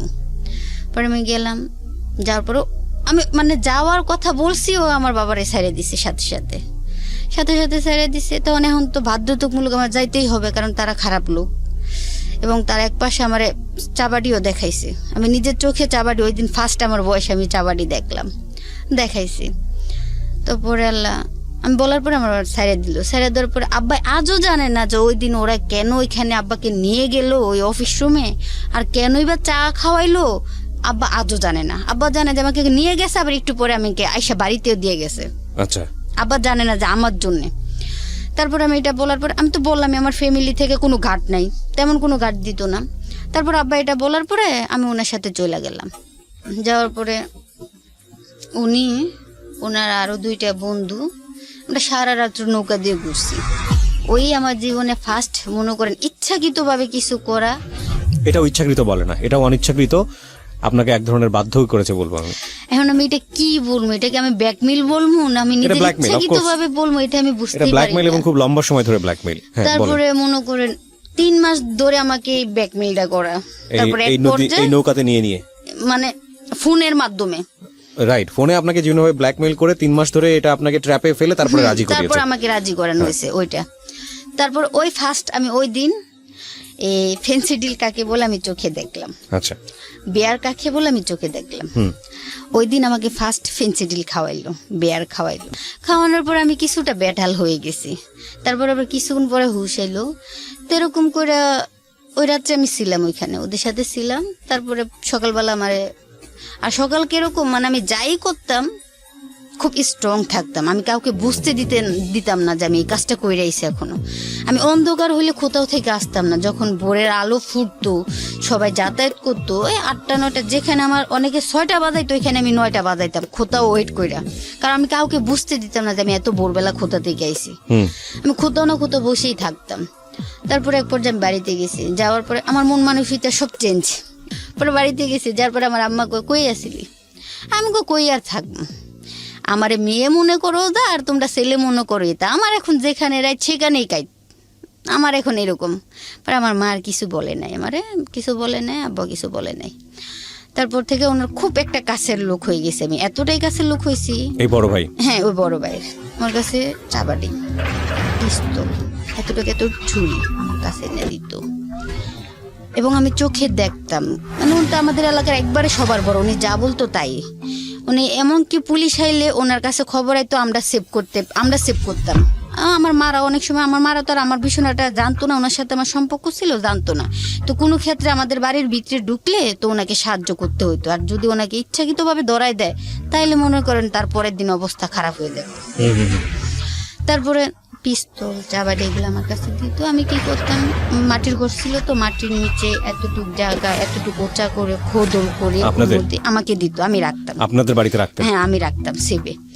ওই মাটির তলে খোদল করে তার নিচে প্লাস্টিকের কাগজগুলা বিছাইয়া তারপরে মাটির নিচে একটা একটা করে রাখতাম। তারপরে আবার এখানে ওই যে কাঠের টুকরো আছে না, কাঠের টুকরো দিয়ে মানে দরজার মতো মুখ বানাই দিয়ে তার উপরে আবার মাটি দিয়ে সুন্দর করে লেপ দিয়ে রাখতাম। এটা কি আপনার বাড়ির কেউ জানতো নাকি? কেউই জানতো না, শুধু আমি একা। যেখানে আমরা ছিলাম দীপা, তারপর ও দিত, আমি আনতাম, কিন্তু আমি যে খোঁতায় রাখতাম তারা ওটা কেউই জানতো না, ওরাও জানতো না আমি যে খোঁতায় রাখতাম।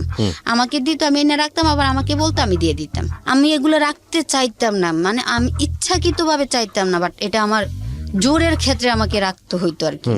তো এক পর্যায়ে আমার উনি টাকা দিত, অনেক টাকা দিত, মাঝে মাঝে ড্রেস কিনা দিত, আমাকে টাকা দিত, তোমার কি লাগবে তুমি কিনো। আমাকে এক পর্যায়ে একটা ফোন দিল, ফোনে কথা বলতাম। আচ্ছা, তারপরে একদিন মনে করেন কোনোভাবে ওর বউ জানা গেছে যে আমার সাথে ওর সম্পর্ক। ওর বউ জেনেছে? ওর বউ। তো আমাদের বাড়িতে তো মনে করেন মোটামুটি ভালোভাবে আমার একটু খুব ইয়ে হয়ে গেছে, আমাকে কেউ কিছু বলতে পারে না, টাকা টাকাও আমি ঘরে দেই। আমি আব্বার একটা কথা বলছি যে আপনি যখন আমাকে ছোটবেলা থেকে কোনো কেয়ার করেন নাই, আর এখন আমি আশা করি আপনারা আমাকে কেয়ার করবেন না, আমার জীবনটাকে আমার মতো কাটাইতে দেন। আমার বাবার এটা বল। তো আমি ঘরে টাকা পয়সা দিতাম, মার জন্য ওইটা আনতাম, বোনের জন্য ওইটা আনতাম, আমার জন্য, মানে আমি এখন পুরাই একটা মানে পুরোপুরি আমি খারাপ হয়ে গেছি। খারাপ হয়ে গেছি বলতে আপনি একটা ড্যাম কেয়ার লাইফ যেটাকে বলে, কাউকে কেয়ার করেন না, ইচ্ছা মতো চলেন। ইচ্ছা মতো আমি চলি, কাউকে কোনো কেয়ার করতাম না। হ্যাঁ, আমার একটা জিনিস, আমি অন্যায় করছি, আপনি আমাকে বলবেন, আমি মাথা নোয়া রাখবো, আমি ওখানে আর আপনাকে কিছু বলবো না। আপনি এই কাজগুলো শুধু বড় ভাইয়ের সাথেই করতেন ওই সময় নাকি সবার সাথেই করতেন? না না, ওই সময় শুধু বড় ভাইয়ের সাথে। ওর কাছে যখনই যাইতাম তখন আমি ফেন্সি ডিলার মদ খাইতাম, বিয়ার খাইতাম, যখনই যাইতাম তখনই খাইতাম। মানে এক পর্যায়ে এটা আমার এক ধরনের একটা নেশাই হয়ে গেল। যখনই যাইতাম তখনই খাইতাম। তো এক পর্যায়ে ওটা ওর বউ জেনে গেছে, জেনে যাওয়ার পরে ওর বউ আমার বাড়িতে গেছে, আইসা আমার হাত থেকে ফোনটা নিয়ে বলে ফোনটা দে তো আমার কাছে। ফোনটা দিলাম। ওর বউ আবার ওইখানে স্থানীয়, আমরা তো স্থায়ীয়, ওর বউ স্থানীয়। ওর বউ আমার হাত থেকে ফোনটা নিল, নিয়ে দেখো স্বামীর নাম্বার তো সম্পর্ক যত আছে নাম্বার তো থাকবেই। নাম্বার পাইছে, পাই আমার ফোনটা ভেঙে ফেলাইল, ভেঙে আমার একটা থাপ্পড় দিল। তো আমি এতটাই তখন ট্যালেন্ট হয়ে গেছি, মানে ও যে বড় ভাই ওকে আমি কেয়ার করতাম না। পরে ও চলে যাওয়ার পরে ওকে আমি ফোন দিলাম, ফোন দিয়ে বলতেছি তুই এলাকার বড় ভাই, তুই আমার কাছে দৌড়া। নগদ আমি ওটা বলছি, তুই এলাকার বড় ভাই কিন্তু তুই আমার কাছে দৌড়া। আমি একটা মেয়ে হয়েও তুই আমার কাছে দিনে 80 বার আসিস, কেন আসিস? তোর লাভেই তুই আসিস। তোর বউ আমার কি লেগে মারবো? আমি তুই তাঙ্কার ব্যবহার করতেছি। তোর বউ যদি এই বিচার যদি না পাই তাহলে কিন্তু তুই আর আমার কাছে আসবি না। তো আমি তোরে মানে রাগের মাথায় বলে দিছি, ও তো সত্যি সত্যি বাড়ি থেকে ওর বউরে মারধর করছে। তা আমি ভাবতাম কি এক পর্যায়ে সে মনে হয় শুধু আমাকে, আবার তার বউ কি মনে হয় সে মানে প্রথমত তার বউ, বা তারপরে হয়তো আমগো দুজনের সাথে এই ধরনের সম্পর্ক, আর কারো সাথে নাই। এক পর্যায়ে দেখি কি প্রায় বছর কাছাইছে না, বছর কাছাকাছি, মানে 8 মাস 7 মাস চলে এরকম। একদিন তার এক বন্ধু আইছে বিদেশ থেকে, সেও আরেক বড় ভাইয়ের ভাই, ছোট ভাই, সেও এরকম সন্ত্রাসী ছিল, ক্রস ফায়ার অর্ডার ছিল, সে পলাইয়া বিদেশ গেছিল, এখন ওখান থেকে আবার আইছে, তার কাছে আমাকে নিয়ে যাবে। তো ওর বন্ধুটা আসলো, আসার পর আমাকে ফোন দিয়ে বলতেছে তুমি কোথায়? বাসায়। ভালো একটা ড্রেস পরে খুব সেজে গুজে আসবা। আর আমি কি তখন এতটাই সুন্দর ছিলাম, আমার সাজা লাগতো না, চোখে একটু কাজল, মাথাটা আশ্রাইলে আর একটু হালকা সুনো দিনে চলতো, মানে এতটা সুন্দর লাগতো। সবাই বলতো আমার বাবার নাম নিয়ে যে এই মুখের ঘরে একটা মেয়ে দিছে, যেমন লম্বা চূড়া এরকম সুন্দর। তারপর মনে করেন আমাকে বললাম, ভাবছি এমনি। আর লোকে এই এলাকার লোকেরা কি বলতো আমার বাবার নাম দিয়ে যে এমুকের ঘরে একটা মেয়ে হয়েছে খুব সুন্দর। আমার 4টা বোনের মধ্যে আমি সুন্দর, লম্বা চূড়া সব দিকে দা। কেন ওই কথাটা বলছে প্রিয় শ্রোতা, আপনারা যদি ইউটিউবে আমাদের চ্যানেলটিতে আসেন তাহলে বুঝতে পারবেন। আমি সবাইকে রিকোয়েস্ট করবো আমাদের চ্যানেলটি সাবস্ক্রাইব করবার জন্য। আমাদের চ্যানেলটির ঠিকানা হচ্ছে www.youtube.com/DFM904, ঢাকা FM 90.4 নামে আছে। অবশ্যই চ্যানেলটি সাবস্ক্রাইব করতে ভুলবেন না, এবং সাবস্ক্রাইব করবার পরে ডান পাশে যে বেল বাটনটি আছে এটাকে বলা হয় নোটিফিকেশন বাটন, এটা অন রাখবেন। তাহলে আমরা যে কোনো অনুষ্ঠান আপলোড করার সঙ্গে সঙ্গে আপনি আপনার মোবাইলে সেটা জানতে পারবেন। জি বলুন। তারপর আপনাকে অফার করলো বা বলেছে এরকম? আমি নতুন ড্রেস পরে গেলাম। আমি ভাবছি এমনিতে হয়তো বন্ধু বান্ধব পাইছে পার্টি দিব, তো বন্ধু বান্ধব আসলেও কেউ আমাকে কারোর কাছে দেয় না। কোথায় নিত? কোনো আলাদা কোনো বাড়িতে নিত নাকি শুধু নৌকার মধ্যে? নৌকার মধ্যে নিত মাঝে মাঝে, আবার মাঝে মাঝে কোনো বন্ধু বান্ধবের বাড়িতে বউটো না থাকলেও নিয়ে যেত। মানে আমার এই এলাকার ভিতরে আমাদের মানে এমন টাইমে নিত কেউই দেখতো না, আবার এমন টাইমে আমি আসতাম কেউই দেখতো না। আচ্ছা। আয়না দিয়েও যাইত, আয়না নিয়েও যাইতো। তারপরে আমি গেলাম, যাওয়ার পরে মটট একসাথে সবাই মিলে আমরা খাওয়া দাওয়া করলাম, বিরিয়ানি টিরানি আনালো, খাইলাম। পরে এক পর্যায়ে আমার কইতেছে যাও তুমি, ওর বন্ধুর নাম নিয়ে বলতেছে যে ওর সাথে একটু ওই ঘর থেকে আসো। পরে আমি কি জন্যে? আমি তোমার সাথে আমার সম্পর্ক, আমি ওর সাথে ওই ঘরে যাবো কি জন্যে? পরে আমার একটা থাপ্পড় মারলো যে তগো মতো রাস্তার মেয়েদের কোনো পার্সোনাল কোনো সম্পর্ক থাকে না। 1 বছর পরে? 1 বছরের মাথায়। তখন আমি বললাম যে ঠিক আছে, আমার ওদের মতো রাস্তার মেয়েদের এটাই মনে হয় সত্যি যে কোনো সম্পর্ক পার্সোনাল কোনো থাকে না। তাহলে এতদিনও করাইতে পারতাম, তাইলে আমি আমার মতো টাকাও ইনকাম করতে পারতাম, যে দিক দিয়ে সেই দিক দিয়ে। তো তুমি আমাকে এইভাবে রাখলা কেন? ও কি বলেছিল আপনাকে যে ও ছাড়া অন্য কারোর সাথে না যেতে? হ্যাঁ, ও বলেছিল যে আমি ছাড়া যদি তুই অন্য কারোর সাথে তুই যাস বা আমি শুনি, তাহলে ওই দিন মনে করবি যে তোর অবস্থা খারাপ হয়ে যাবে। তো এমনিতেই খারাপ, আমি ভয়ও পাইতাম। তোর ভাইয়ের কাছে আচ্ছা যাই হোক, ওর থাপ্পড় খাই আমি গেলাম। যাওয়ার পরে ও বন্ধু বান্ধব ওদিন আমরা মানে পরের দিন বাড়িতে আইসা পড়লাম, ভোর রাত্রে আমি আইসা পড়লাম। আইসা পড়ার পরে আমার দিন এমনিতে যাচ্ছে। যাওয়ার পরে এক পর্যায়ে ওর যে বন্ধু, ওর বন্ধুর যে বড় ভাই যেটা বলছে ড্যাম হয়ে গেছে, ও কিভাবে জানি আমার নাম্বার পেয়ে গেছে। ও ভালো না, মানে ও এই পথেরই ছিল, এখন ড্যাম হয়ে গেছে। ও আমার নাম্বার পাইছে, পাই আমাকে ফোন দিতেছে, ফোন দিয়ে খালি এরকম বলে। তো সে আবার ভালো ছিল না, সে কি করতো, সে একবারে নগদ মাইরা লাইতো, তার কাছে আর কোনো সার ছিল না। সে এরকম একটা লোক ছিল, এখন ড্যাম হয়ে গেছে কিন্তু সে একবারে মাইরা লাইতো, এরকম ছিল সে, যাকেই ধরতো মাইরা লাইতো। তো সে আমাকে আবার আমার বড়টা যেটা তাদের বাড়ির পাশেই বাড়ি, আমার বড় বোন যেটা, এই যে এটা তাদের বাড়ি, এটা হচ্ছে আমার বড় বোনের বাড়ি। সে আমাকে ফোন দিয়েছে, ফোন দিয়ে এরকম 2-3 বার যে ওর সাথে সম্পর্ক, ওর পাওয়ার আছে বিদায়, আমার পাওয়ার নাই বিদায় আমার সাথে সম্পর্ক রাখো না, আমি তো তোমাকে দেখছি তুমি খুব স্মার্ট, খুব সুন্দর, এটা সেটা নানান কিছু। পরে আমি তো আপনার কাছে যেতে পারবো না, আমি তোমাকে টাকা দিব যত চাও অতই। আপনি আমাকে পৃথিবী সমান টাকা দিলে আমি যাব না ওর অনুমতি ছাড়া। পরে ও আমাকে বললো ওকে, ও তো আমার বয়স আমার ছোট, আমার ছোট ভাইয়ের বন্ধু, ওইটা বলতেছে। আর তোমাকে একটা কথা বলি, আমি হ্যাঁ বলেন। আমার বাড়ির পাশে তোমার একটা বোন থাকে? আমি হ্যাঁ থাকে। একটু কি তোমার মাথায় দিলেন? তার পাশে আবার কিন্তু তোমার বড় ভাই থাকে? আমি হ্যাঁ থাকে। আমি যদি, ওদের আবার একটা স্বভাব কি, ওর যদি নেশা খাওয়ার টাকা না থাকতো ঘরের ভিতরে গিয়ে মাইর দূর করে শুধুই টাকা নিয়ে আইতো ওই লোকটা। তো চিন্তা করলাম আমার জন্য শুধু শুধু আমার ভাই বোনদেরকে কেন আমি হেনস্থা করব? আমি তো খারাপ হয়েই গেছি, আমার ভাই বোনদের হেনস্থা করার দরকার নেই। তারপর আমি তার কাছেও গেলাম, যাওয়ার পরে এটা আবার কোনোভাবে আমার বড় ভাইয়ের কাছে গেছে কানে গেছে। পরে আমি ওনার কাছে গেছি, যাওয়ার পরে যখন বড় রাত্রে আমি আসতেছি, উনি যে রাস্তায় আমি খেয়াল করি নাই, ওনাকে দেখে বয়ে আমি একটা লোকের পিছনে পলাই গেছি, মানে যে আমাকে বাড়িতে নিয়ে দিয়ে আসবো তার পিছনে পলাই গেছি। পরে সে বলতেছে এ বাপন তোর পিছনে কে? এটা তো বলতেছে কেউই নাই তো ভাই, এমনি।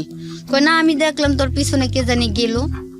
ও সামনে গিয়ে আমার হাত ধরে টাইনে আমার বার করে বলে তুমি এখানে এত রাত্রে করে? আমাকে শ্মশানে গেছিলাম। কে তুমি শ্মশানে যাবা? প্রতি মাসের মধ্যে তুমি 10-15 দিনে তুমি আমার সাথে শ্মশানে বসে সময় কাটাও, তাহলে তুমি আজকে শ্মশানে গেলা কেন আমারে ছাড়া? টর্চ লাইট গুলো আছে না, বিদেশি টর্চ লাইট দিয়ে আমাকে অনেক মাইর মারলো, একটা খাটের উপরে ফালাইয়া তারপর আমার পিঠের মধ্যে অনেকগুলা বাড়ি দিল। পরে আমি বললাম তুমি আমাকে বাইরেও কি জন্যে? আমার জীবনটা আমার প্রেমিকাই দিল অর্ধেক শেষ করে, বাকি অর্ধেক দিলা তুমি আমারে শেষ করে, তুমি তো আমাকে বিয়ে করবা না, তো লজ্জা তুমি আমাকে কেন তোমার নাচের পুতুল বানায় রাখবা? তুমি বললে আমি নাচতে হইব, তুমি না বললে আমি নাচবো না। তো এক পর্যায়ে সে আমাকে বলে কি তুই এলাকা থেকে বেরিয়ে যাবি? আমি হ্যাঁ ঠিক আছে আমি এলাকা থেকে বেরিয়ে যাবো, কিন্তু আমার বাপ মার দায়িত্ব তোমার, আর যদি তা না হয় তাহলে আমি তোমার সব কুকীর্তি ফাঁস করে দেবো, এখন দেখো তুমি কি করবা। পরে ঠিক আছে যা তুই এলাকা থেকে বেরিয়ে যা। তুই এলাকা থেকে বেরিয়ে যাবো? ঠিক আছে আমি এলাকা থেকে বেরিয়ে যাবো, আমার বাপ মার ভাই বোনের যাতে কিছু না হয়, যদি কোনোদিন কিছু হয় তাহলে মনে করো যে তোমার কিছু আমি রাখবো না। পরে আমি বলতেছি, আমি রাত্রে এসে বাড়িতে শুইছি। পরে বাড়িতে পরের দিন আবারও ফোন দিয়ে বলতেছে তোর এলাকা সাইডে যাওয়া লাগবো না, যা হয়েছে মিটমাট করে ভুলে যা। আমাকে এতগুলা মায়ের কি আমি ভুলে যাবো? হ্যাঁ ভুলে যা। তো পরে আমি এবারে মানে আমাদের বাড়ি থেকে আর একটু সামনে আমি নিজে একটা বাসা নিছি, একাই ভাড়া থাকবো, ওদের সাথে থাকবো না। কোথায় নিলেন ভাড়াটা? আমাদের বাড়ি থেকে একটু সামনে। আবার আমি যেখানে বাড়ি নিচ্ছি ওর আবার সেখানে আড্ডা, সারাদিন ওইখানে আড্ডা দিব পয়সা। এই বড় ভাই ও আমাকে বললো যে তুই এই বাসা ভাড়া নে, আমি এখানে সারাদিন আছে, আমার লোকজনও আছে, তোর কোনো সমস্যা হবে না, তুই এই বাসা ভাড়া নে। তারপর আমি ভাড়া নিলাম, ভাড়া মাত্র 600 টাকা না 700 টাকা। তো এটা আপনার ফ্যামিলি কিছু বললো না? আমি বললাম না, আমার ফ্যামিলির মধ্যে কোনো কিছু কেয়ারই করতো না এসব ব্যাপারে। তারপরে ওইখানে ছিলাম পরে তখন আমার বাইরে যাওয়া শুরু হয়ে গেছে। ওকে ছাড়াও আমি বাইরে বিভিন্ন জায়গায় যাইতাম। সত্যি কথা কোনোদিন চাপে থাকে না, আমি যে অলরেডি খারাপ হয়ে গেছি এটা অনেক জেনে গেছে। সত্যি কথা তো চাপি। তখন আমাকে অনেক নাম্বার থেকে ফোন আসতো, ওইখানে যাওয়ার অফার আসতো, এত টাকা, মানে বিভিন্ন ভাবে অফার, আমি যত টাকা চাই এতই দিবে। তারপর আমি বাইরে যাওয়া শুরু করলাম। এক পর্যায়ে আমাদেরই মানে ওই যে সরু আপা বলছিলাম শুরুতে নৌকার ঘটনার মধ্যে যে আব্বা বা আম্মা যদি আইসা তোমাকে বলে আমি রাত্রে খোতাইছিলাম, তুমি বলবা যে আমার বাড়িতে, ওই সরু আপা ওই মহিলাকে আমাকে তখন চিনাই দিল। ওই মহিলা দেহ ব্যবসা করে। আচ্ছা, ওনা আমাকে নিয়ে যাওয়ার পরে কথা বলাইলো। পরে বলতেছে যে ও এরকম কাজ করে, তুই যদি ওনার সাথে থাকিস কাজকর্ম করিস তাহলে ও তোকে ভালো পয়সা দিব। আমি ঠিক আছে, আমার তো এমনি তো থাকার জায়গায় নাই, তো থাকলাম। পরে আমি ওইখান থেকে বাসা টাসা সারিয়ে দিয়ে আমি আইসা পড়বো। তো ওই দিন রাত্রে আমি বাড়িতে গিয়ে রইলাম। থাকার পরে ওরে একটা চামচা আমাকে খুব পছন্দ করতো, মানে বড় ভাইয়ের। তখন মানে বাসা আমি পরের দিন আমু আর কি বাসা ছাইরা ওই আপার বাড়িতে। ওর চামচা যে আমাকে পছন্দ করতো, এখন ও তো বলতে সাহস পায় না। বেড়ার ঘরের ওই যে দরজার উপর দিয়ে ভেন্টিলেটরের মতো ফাঁক থাকে না, এতটুক ওই ফাঁকা দিয়ে আসে আমার ঘরের ভিতরে গেছে। এক পর্যায়ে চুকি, আমি তো একা ঘুমাই স্বাভাবিক, তাইলে আমার চৌকি নড়বো, আমার তো ঘুম ভাঙবে। যখন গেছে চৌকির এক কোনায় যখন বসে, তখন আমার চৌকিটা মানে একটা লড়াদ মারছে। হঠাৎ করে আমার ঘুমটা ভাঙে গেছে। ভালো রে, আমার ঘরে তো শুধু আমি একা, আমার ঘরে কি আসলো? পরে আমি সাইড দিয়ে আমার আবার সাইড দিয়ে নামার চৌকির সাইডে দিয়ে নামার সিস্টেম আছিল, ওই দিক দিয়ে আমি নাইমা লাইটটা ধরাই দেখি ওর নাম ছিল আবার জনি। আচ্ছা, পরে আমি কই কিরে তুই এইখানে? ও আমার পায়ে ধরে ফেলাইছে, নগদ আমার পায়ে। দেখ আমি তোর পায়ে ধরি, তুই বাইরে কিছু কইস না, তোর আমার খুব পছন্দ, একটা বারের জন্য তুই আমার একটা সুযোগ দে। আমার 500 টাকা দিল। আমি কই তোর টিয়ার মায়ের বাপ, তুই এনইছিস কি জন্যে? আমার তোরা খুব পছন্দ। আমি কই কথাটা যদি আমি বলি, তুই বলিস না, আমি তোর ফাদুরের দোষী তুই বলি। আমি কই তাহলে এখন বাইরে তুই পরেরটা করে। পরে হ্যাঁ মানে যখন বয়টা দেখাইতেছি মানে হ্যাঁ কথা, আচ্ছা আমার তোরা কিছু করার দরকার নেই, কিন্তু তুই বলিস না, কারণ হ্যাঁ ভালো না মাইল নেবো। পরে হ্যাঁ বাড়িলো, বাড়িয়া যখন গেছে যাওয়ার পরে আমি ওরে ফোন দিছি। আমি এইটাই বুঝি তোমার দায়িত্ব, তোমার জনি আমার ঘরের ভিতরে রাত করে বেন্টুনেটার বাইরে আইসা পরে আইসা আমার সাথে থাকতে চায়, তাহলে তো আমার এখানে থাকার কোনো ইয়েই থাকে না। আমি তাইলে আমার মতো আমি নিঃস্বাধীনভাবে আমি অন্য জায়গায় গিয়ে চলবো। পরে কি বললি? আমি হ্যাঁ বললাম। পরের দিন গোডাউনে মানে ওরে দৌড়ায়, ও তো আর আমার ঘর থেকে বেরোয় হাওয়া ও জানে আমি বলে দিব, ও পালাই গেছে। ও পরের দিন যে কোনো ভাবেই ওরে রাত্রের ভিতরে ধরাইছে। আমি তো রাত্রি বলে দিছি, ওরে ধরলো দইরা আমার বড় বোন আবার ওই যে গোডাউনে ওরে নিয়ে মার দিছে। আমার বড় বোনের বাড়িটা আবার গোডাউনের পাশাপাশি। আচ্ছা, আমার বড় বোনে দেখতেছে এতবারই ওরে বাইরে যাচ্ছে মানে সাংঘাতিক ভাবে, আর বলতেছে ভাই আমি আর জীবনে এই ভুল করতাম না ভাই, তুই আমার ভাই মাফ করে দেন, আল্লাহর হস্তে ভাই আমার মাফ করে দেন। আমি কথা ওরে ডাইর আঙ্গুলের এই আঙ্গুলটা আছে, এই যে ভাই এই যে বুড়ি আঙ্গুলটা ভাঙ্গে ফেলাইছে, যে হাত দিয়ে তুই ওর দিকে হাত বাড়াইছিস না, তোর এই আঙ্গুলটা ভাঙ্গে লাইছে। পরের দিন আমার বইনে আমার কইল, পরে আমার বোনের তো আমি কই নাই যে আমার জন্য অনেক মায়ের মারছে। ও 3 দিন হাসপাতালে ছিলে মার খাইয়া। পরে আমি ওইখান থেকে মনে করেন পরের দিন আমি ওরে আর কিছু বলি নাই। চামচা যত আমার ঘরে আসা সাহস পাইছে, 2 দিন পরে তো রাস্তার মানুষ আসা পড়বো, আমার এরকম একটা ফিনিশ হলো বিচ্ছে। পরে আমি ঘরটর ছাইরা দিয়ে আমার মার বাসায় এই খেতা বালি চিত্তা দিয়া খাবার তো আমি রান্না করে খাইতাম না, ওই টাকা থাকতো বাইরের থেকে কিনা খাইতাম। রান্না করতে পারি কিন্তু রান্তাম না। আচ্ছা, তো আপার বাড়িতে গেলাম, যে আপার সাথে আমাকে পরিচয় করাই দিল। তো ওনার বাড়িতে ওনার এতটুকু একটা ছেলে ওনার মেয়ে নেই, স্বামী থাকতো বিদেশ সৌদি। তো যে ভদ্রমহিলা সব কাজ করতো, ওনার 2টা ছেলে, তখন একটা ছেলে হয় নাই। পরে ওনার বাড়িতে গেলাম, যাওয়ার পরে ওনার ঘরের কাজকামও করে উনি মানে ওনার ঘরের টুকিটাকি থালা বাসন হাড়ি পাতিল মাঝে উনি আমাকে ভাতও খাওয়াই 3বার। যে তুই বাইরে এতখানে ঘুরার দরকার নাই, আমি ঘরে লোকাই না দিব, তুই ঘরে বই বই কাজ করবি, আর তোর 3বার খাওয়ার কাম তুই আমার ঘরের টুকটাক কাজ করবি, তোর আমি এমনি খাওয়াম। আপা আমার এটা বললো। তো ওনার ঘরে আমি ওরকম ভাবে ওনার ঘরে কাজ টাজ করি, ওনার ছেলেদের সাথে ওনাদের সাথে আমি মানে থাকা শুরু করি, ভাতটা তো খাই। আমি যা কাজ করি উনি আমাকে টাকা দেয়। আচ্ছা, যা কাজ করি উনি আমাকে টাকা দেয়, কিন্তু আমি যাই কামাইতাম তাই শেষ। মানে আপনি শেষ করে ফেলতেন? আমি নিজেই। কি করতেন ওই সময়? ড্রাগস নিতেন? কোনো ওই আমার নেশা বলতে গেলে ফেন্সিডিল, মদ, গাঁজা, এইগুলোই খাইতাম। তো আপার সাথে পরিচয় হওয়ার পরে আপার বাসায় লোকজন আসতো, কাজকর্ম করতাম, তখন কাজের ছিল দিত 500 টাকা, উনি আমগরে দিত 200 টাকা করে। 5টা কাজ করলে 1000 টাকা। তো অনেক সময় তো দেখা গেছে একটা মানুষের সবসময় পছন্দ করে না, প্রতিদিন 1000 টাকা করে আসতো? প্রতিদিনও আসতো। যখন নতুন গেছি তখন আরো বেশিও আসতো। যখন প্রথমবার যখন ওনার বাসায় গেছি তখন তো ওনার বাসায় তো আমি নতুন, তখন আরো বেশিও আসতো। এমন একদিন গেছে আমি একদিনে 5000 টাকা কামাই করছি।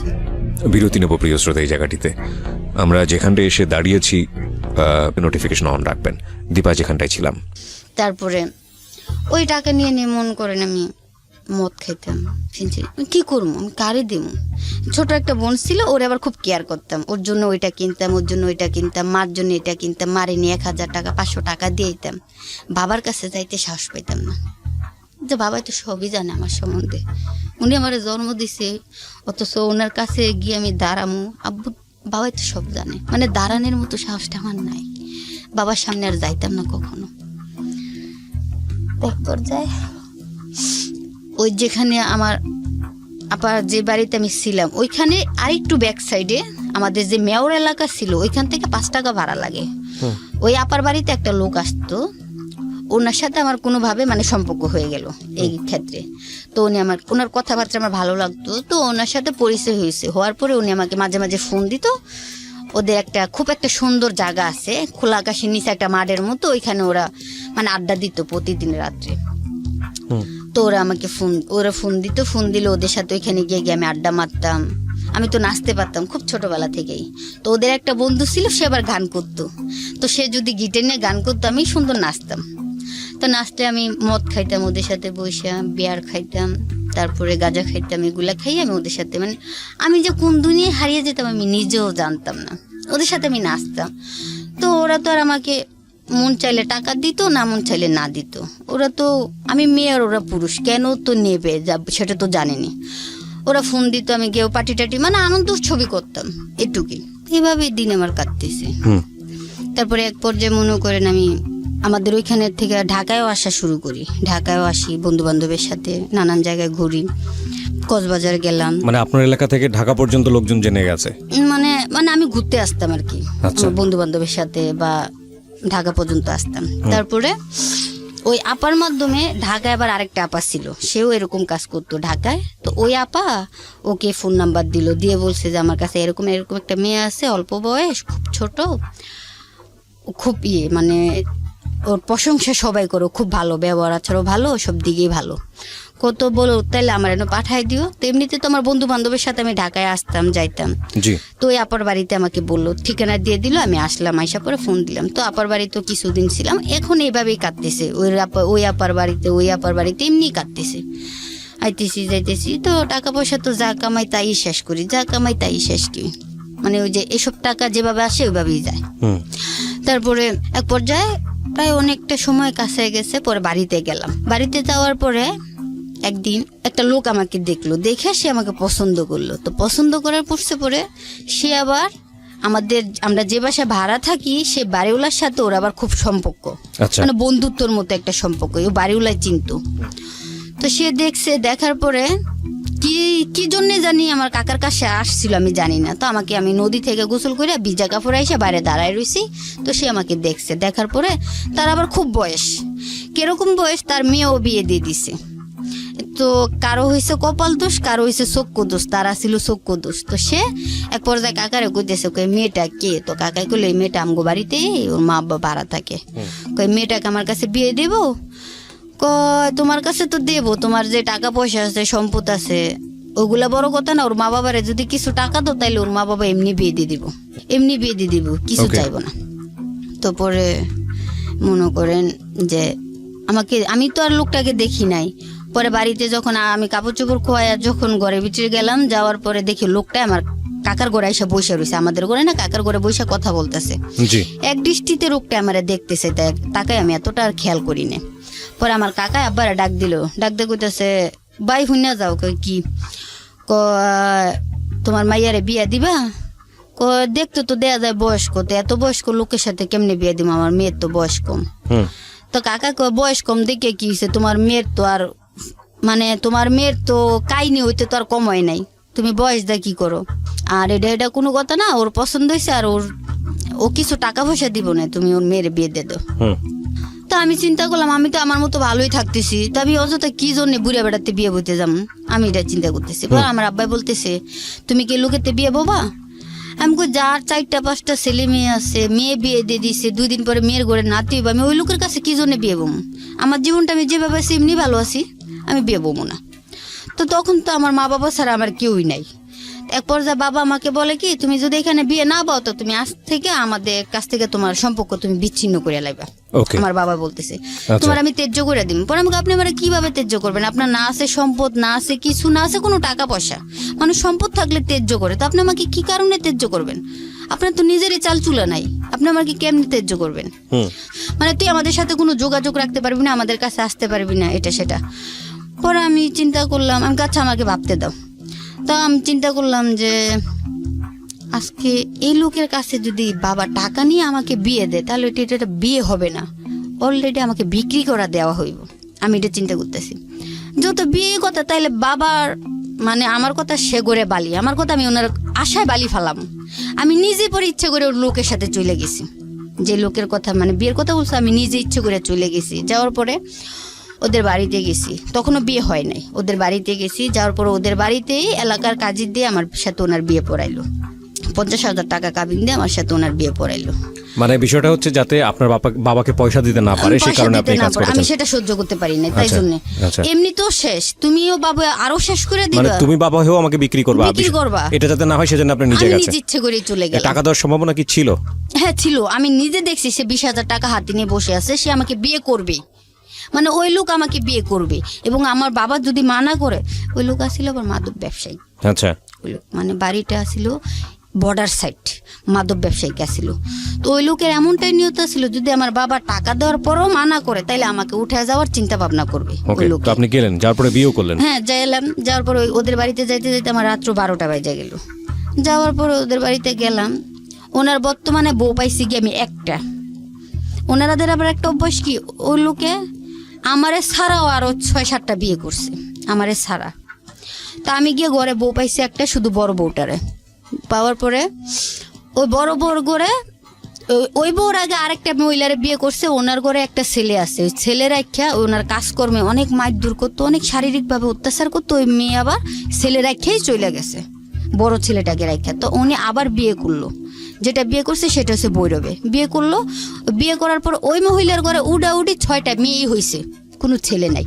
তো 5টা মেয়ে গিয়ে আমি পাইছি, আরেকটা মেয়ে তখনও পেটে আসে নাই। তো আমি পাইছি গিয়ে আমার ওনার সাথে বিয়ে, কারণ ওইখানে ওনার দাপটটা ছিল অনেক, কেউ কিছু বলতে পারতো না। আর আমার চলাফেরাটা এতটাই হয়ে গেছে আমাদের এলাকা ছাইরা, মানে আমাদের এই পৌরসভার এলাকাটার ভিতরে যতগুলা গ্রাম আশেপাশে আছে সবগুলা নেতা খাতায় সম্পূর্ণ আমার হাতে আমি নিয়ে নিছি।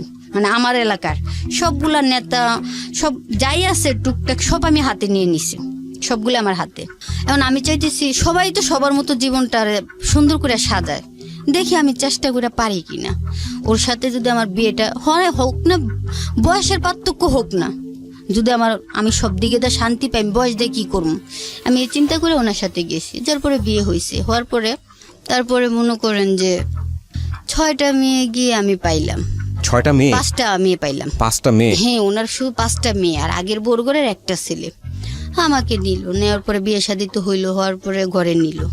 নেওয়ার পরে আমি সব কাজ একাই আমি করতাম প্রতিদিন উঠে, আমার সাথে কেউই কোনো কাজ করে না, ওই মেয়েরাও করে না।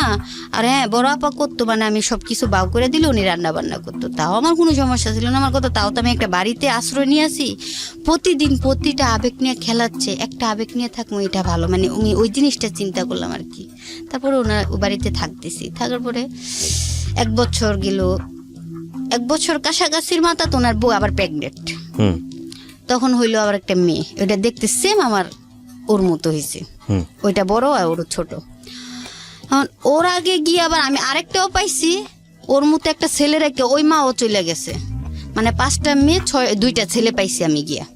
5টা মেয়ে, 3 বর্গরের মিলাইয়া, 2 বর্গরে একটা ছেলে, আর 1 বর্গরে 5টা মেয়ে। তো তারপরে গিয়ে যাওয়ার পরে আমি একটা মেয়ে হয়েছে, হওয়ার পরে তো আমি থাকতেছি খাইতেছি ভালো, আমার সমস্যা না, বাইরে আসতে দেয় না আমার কোথাও, একটু কারোর সাথে জানতো, আপনার সম্পর্কে জানতো না? কিছু জানতো না তেমন কি, তখনও জানতো না। এতটুক জানতো যে আমি ঢাকায় চাকরি বাকরি করতাম, এটুক জানতো, কিন্তু এগুলা জানতো না। তো পরে আর সে জানবে কি, সে তো নিজেই ভালো না, কইছে মাদক ব্যবসা করে। তার মেয়ের সাথে স্কুলে পড়ে, একসাথে মেয়ের সাথে পড়তো, ওই মেয়ের এসে দেখে বিয়ে করে ফেলেছে, মেয়ের সাথে পড়তো। তো সে তো নিজেই ভালো না, সে আমার ভালোগুলো খুঁজবো কোথা থেকে। তো তারপর যে মনে করেন সে, আমি থাকতেছি বছরখানিক যেতেছে, ওনার বরগর আরেকটা বাচ্চা হইলো, তো আমি ওটারে রাখতেছি ভালোই, বাড়িতে আসি যাই। আমি কারোর সাথে কথা বললে মানা, কারোর সাথে হাসলে মানা, খুব অপমান করতো। আর বড়টারে এত মারা মারতো, মানে সে শারীরিকভাবে অত্যাচার করতো, মানসিকভাবে অত্যাচার করতো, মানে এতটাই পাষণ্ড। খেতে মানুষে গরু দিয়া হয় না, এটা সন্ধ্যা হয়ে গেলে গরুটা কেউ না নিলে ও লোক দিয়ে আনাইয়া বাড়ির ভিতরে এটা গরু জবাই করে এটা থামাই লাগবে, আপনি বুঝতেও পারবেন না যে ও রাত্রে করে কি করতেছে। এরকম একটা গরু সারা রাত্রির ভিতরে কোবাইয়া থামাই লাগবে। ওই আবার ওর এলাকার জন্য ও আবার খুব ডাপট। তারপরে মনে করেন যাইতেছি, তো একদিন আমি বাড়িতে আসবো, একটা দরকারি কাজ, আমি বাড়িতে আসবো বাড়িতে। তো তার মধ্যে এখন বিয়ে যত হয়েছে, আব্বা মাকে আর লুকায় তো লাভ নাই, আব্বা মা জানলো। ও আব্বা গেছে আমাকে দেখতে, মানে দেখতে বলতে গেলে বিয়ের যেদিন আমি গেছি, আমার ওই দিন তো বিয়ে হয়েছে, বিয়ের 4 মাস পর আমাকে বাড়িতে আসতে দেয় না। 4 মাস পরে যখন আমার আব্বার অসুখ হয়েছে, ফোন করছে আমাকে আসার জন্যে, আমার আব্বু শরীর ভালো না, তখন ও আমাকে নিজে নিয়ে আইছে সাথে, মোটরসাইকেল দিয়া নিয়ে আইছে। 12টা বাজে বাড়ি থেকে বার হইছে, আবার 2টা বাজে উল্টা বাড়িতে চলে গেলাম, আমাকে বসতে দেয় না আমার বাবার বাড়িতে। আসলো, আইসা আমার বাবাকে দেখলাম, কিন্তু তার কাছে আবার একটা জিনিস কি, টাকা থাকলে কোনো কিছুর ইয়ে নাই। যাওয়ার পরে এমনিতে আমার বাবা মার সাথে কথাবার্তা, আমার বাবা মা আসা যাওয়া করে। আমার বাবা গেলে 2-4-5 হাজার 10,000 টাকা দিয়ে দেয়, আমার মা গেলেও 1-2 হাজার টাকা দিয়ে দেয়। কিন্তু তগরে যে দেয় তোরা কিছু দিবি না, ওরা কি আমার বাবার বাড়ি থেকে ওদেরকে কিছুই দেয় না, না দেয় বাচ্চা কাচ্চা করে। মেয়ে শ্বশুর বাড়ির জামাই বুইরা হোক তাও তো জামাই, তো ওরা জামাইরেও কিছু দেয় না। আমারে তো বাড়িতে এগুলা বলে না, আমি এগুলা নিয়ে কিছু হেলদোল করি না। তারপরে মনে করেন যে একদিন মনে করেন আমি বাড়িতে গেছি, তো বাড়ি থেকে আস্তে আস্তে আমার দেরি হয়ে গেছে, রাস্তায় গাড়ি নষ্ট হয়ে গেছে, মানে আমাদের দেশে আসমু, দেশে আসার ওদের বাড়িতে যাওয়ার পথে গাড়ি নষ্ট হয়ে গেছে। গাড়ি নষ্ট হয়ে গেছে পরে যেখানে মনে করেন 3 ঘন্টা লাগবে সেখানে রাতের 11টা বাজে গেছে। তো সে তো মনে করেন রাস্তায় 4-5 জন লোক নিয়ে বসে অপেক্ষা করতেছে আমি কখন বাড়িতে ফিরবো।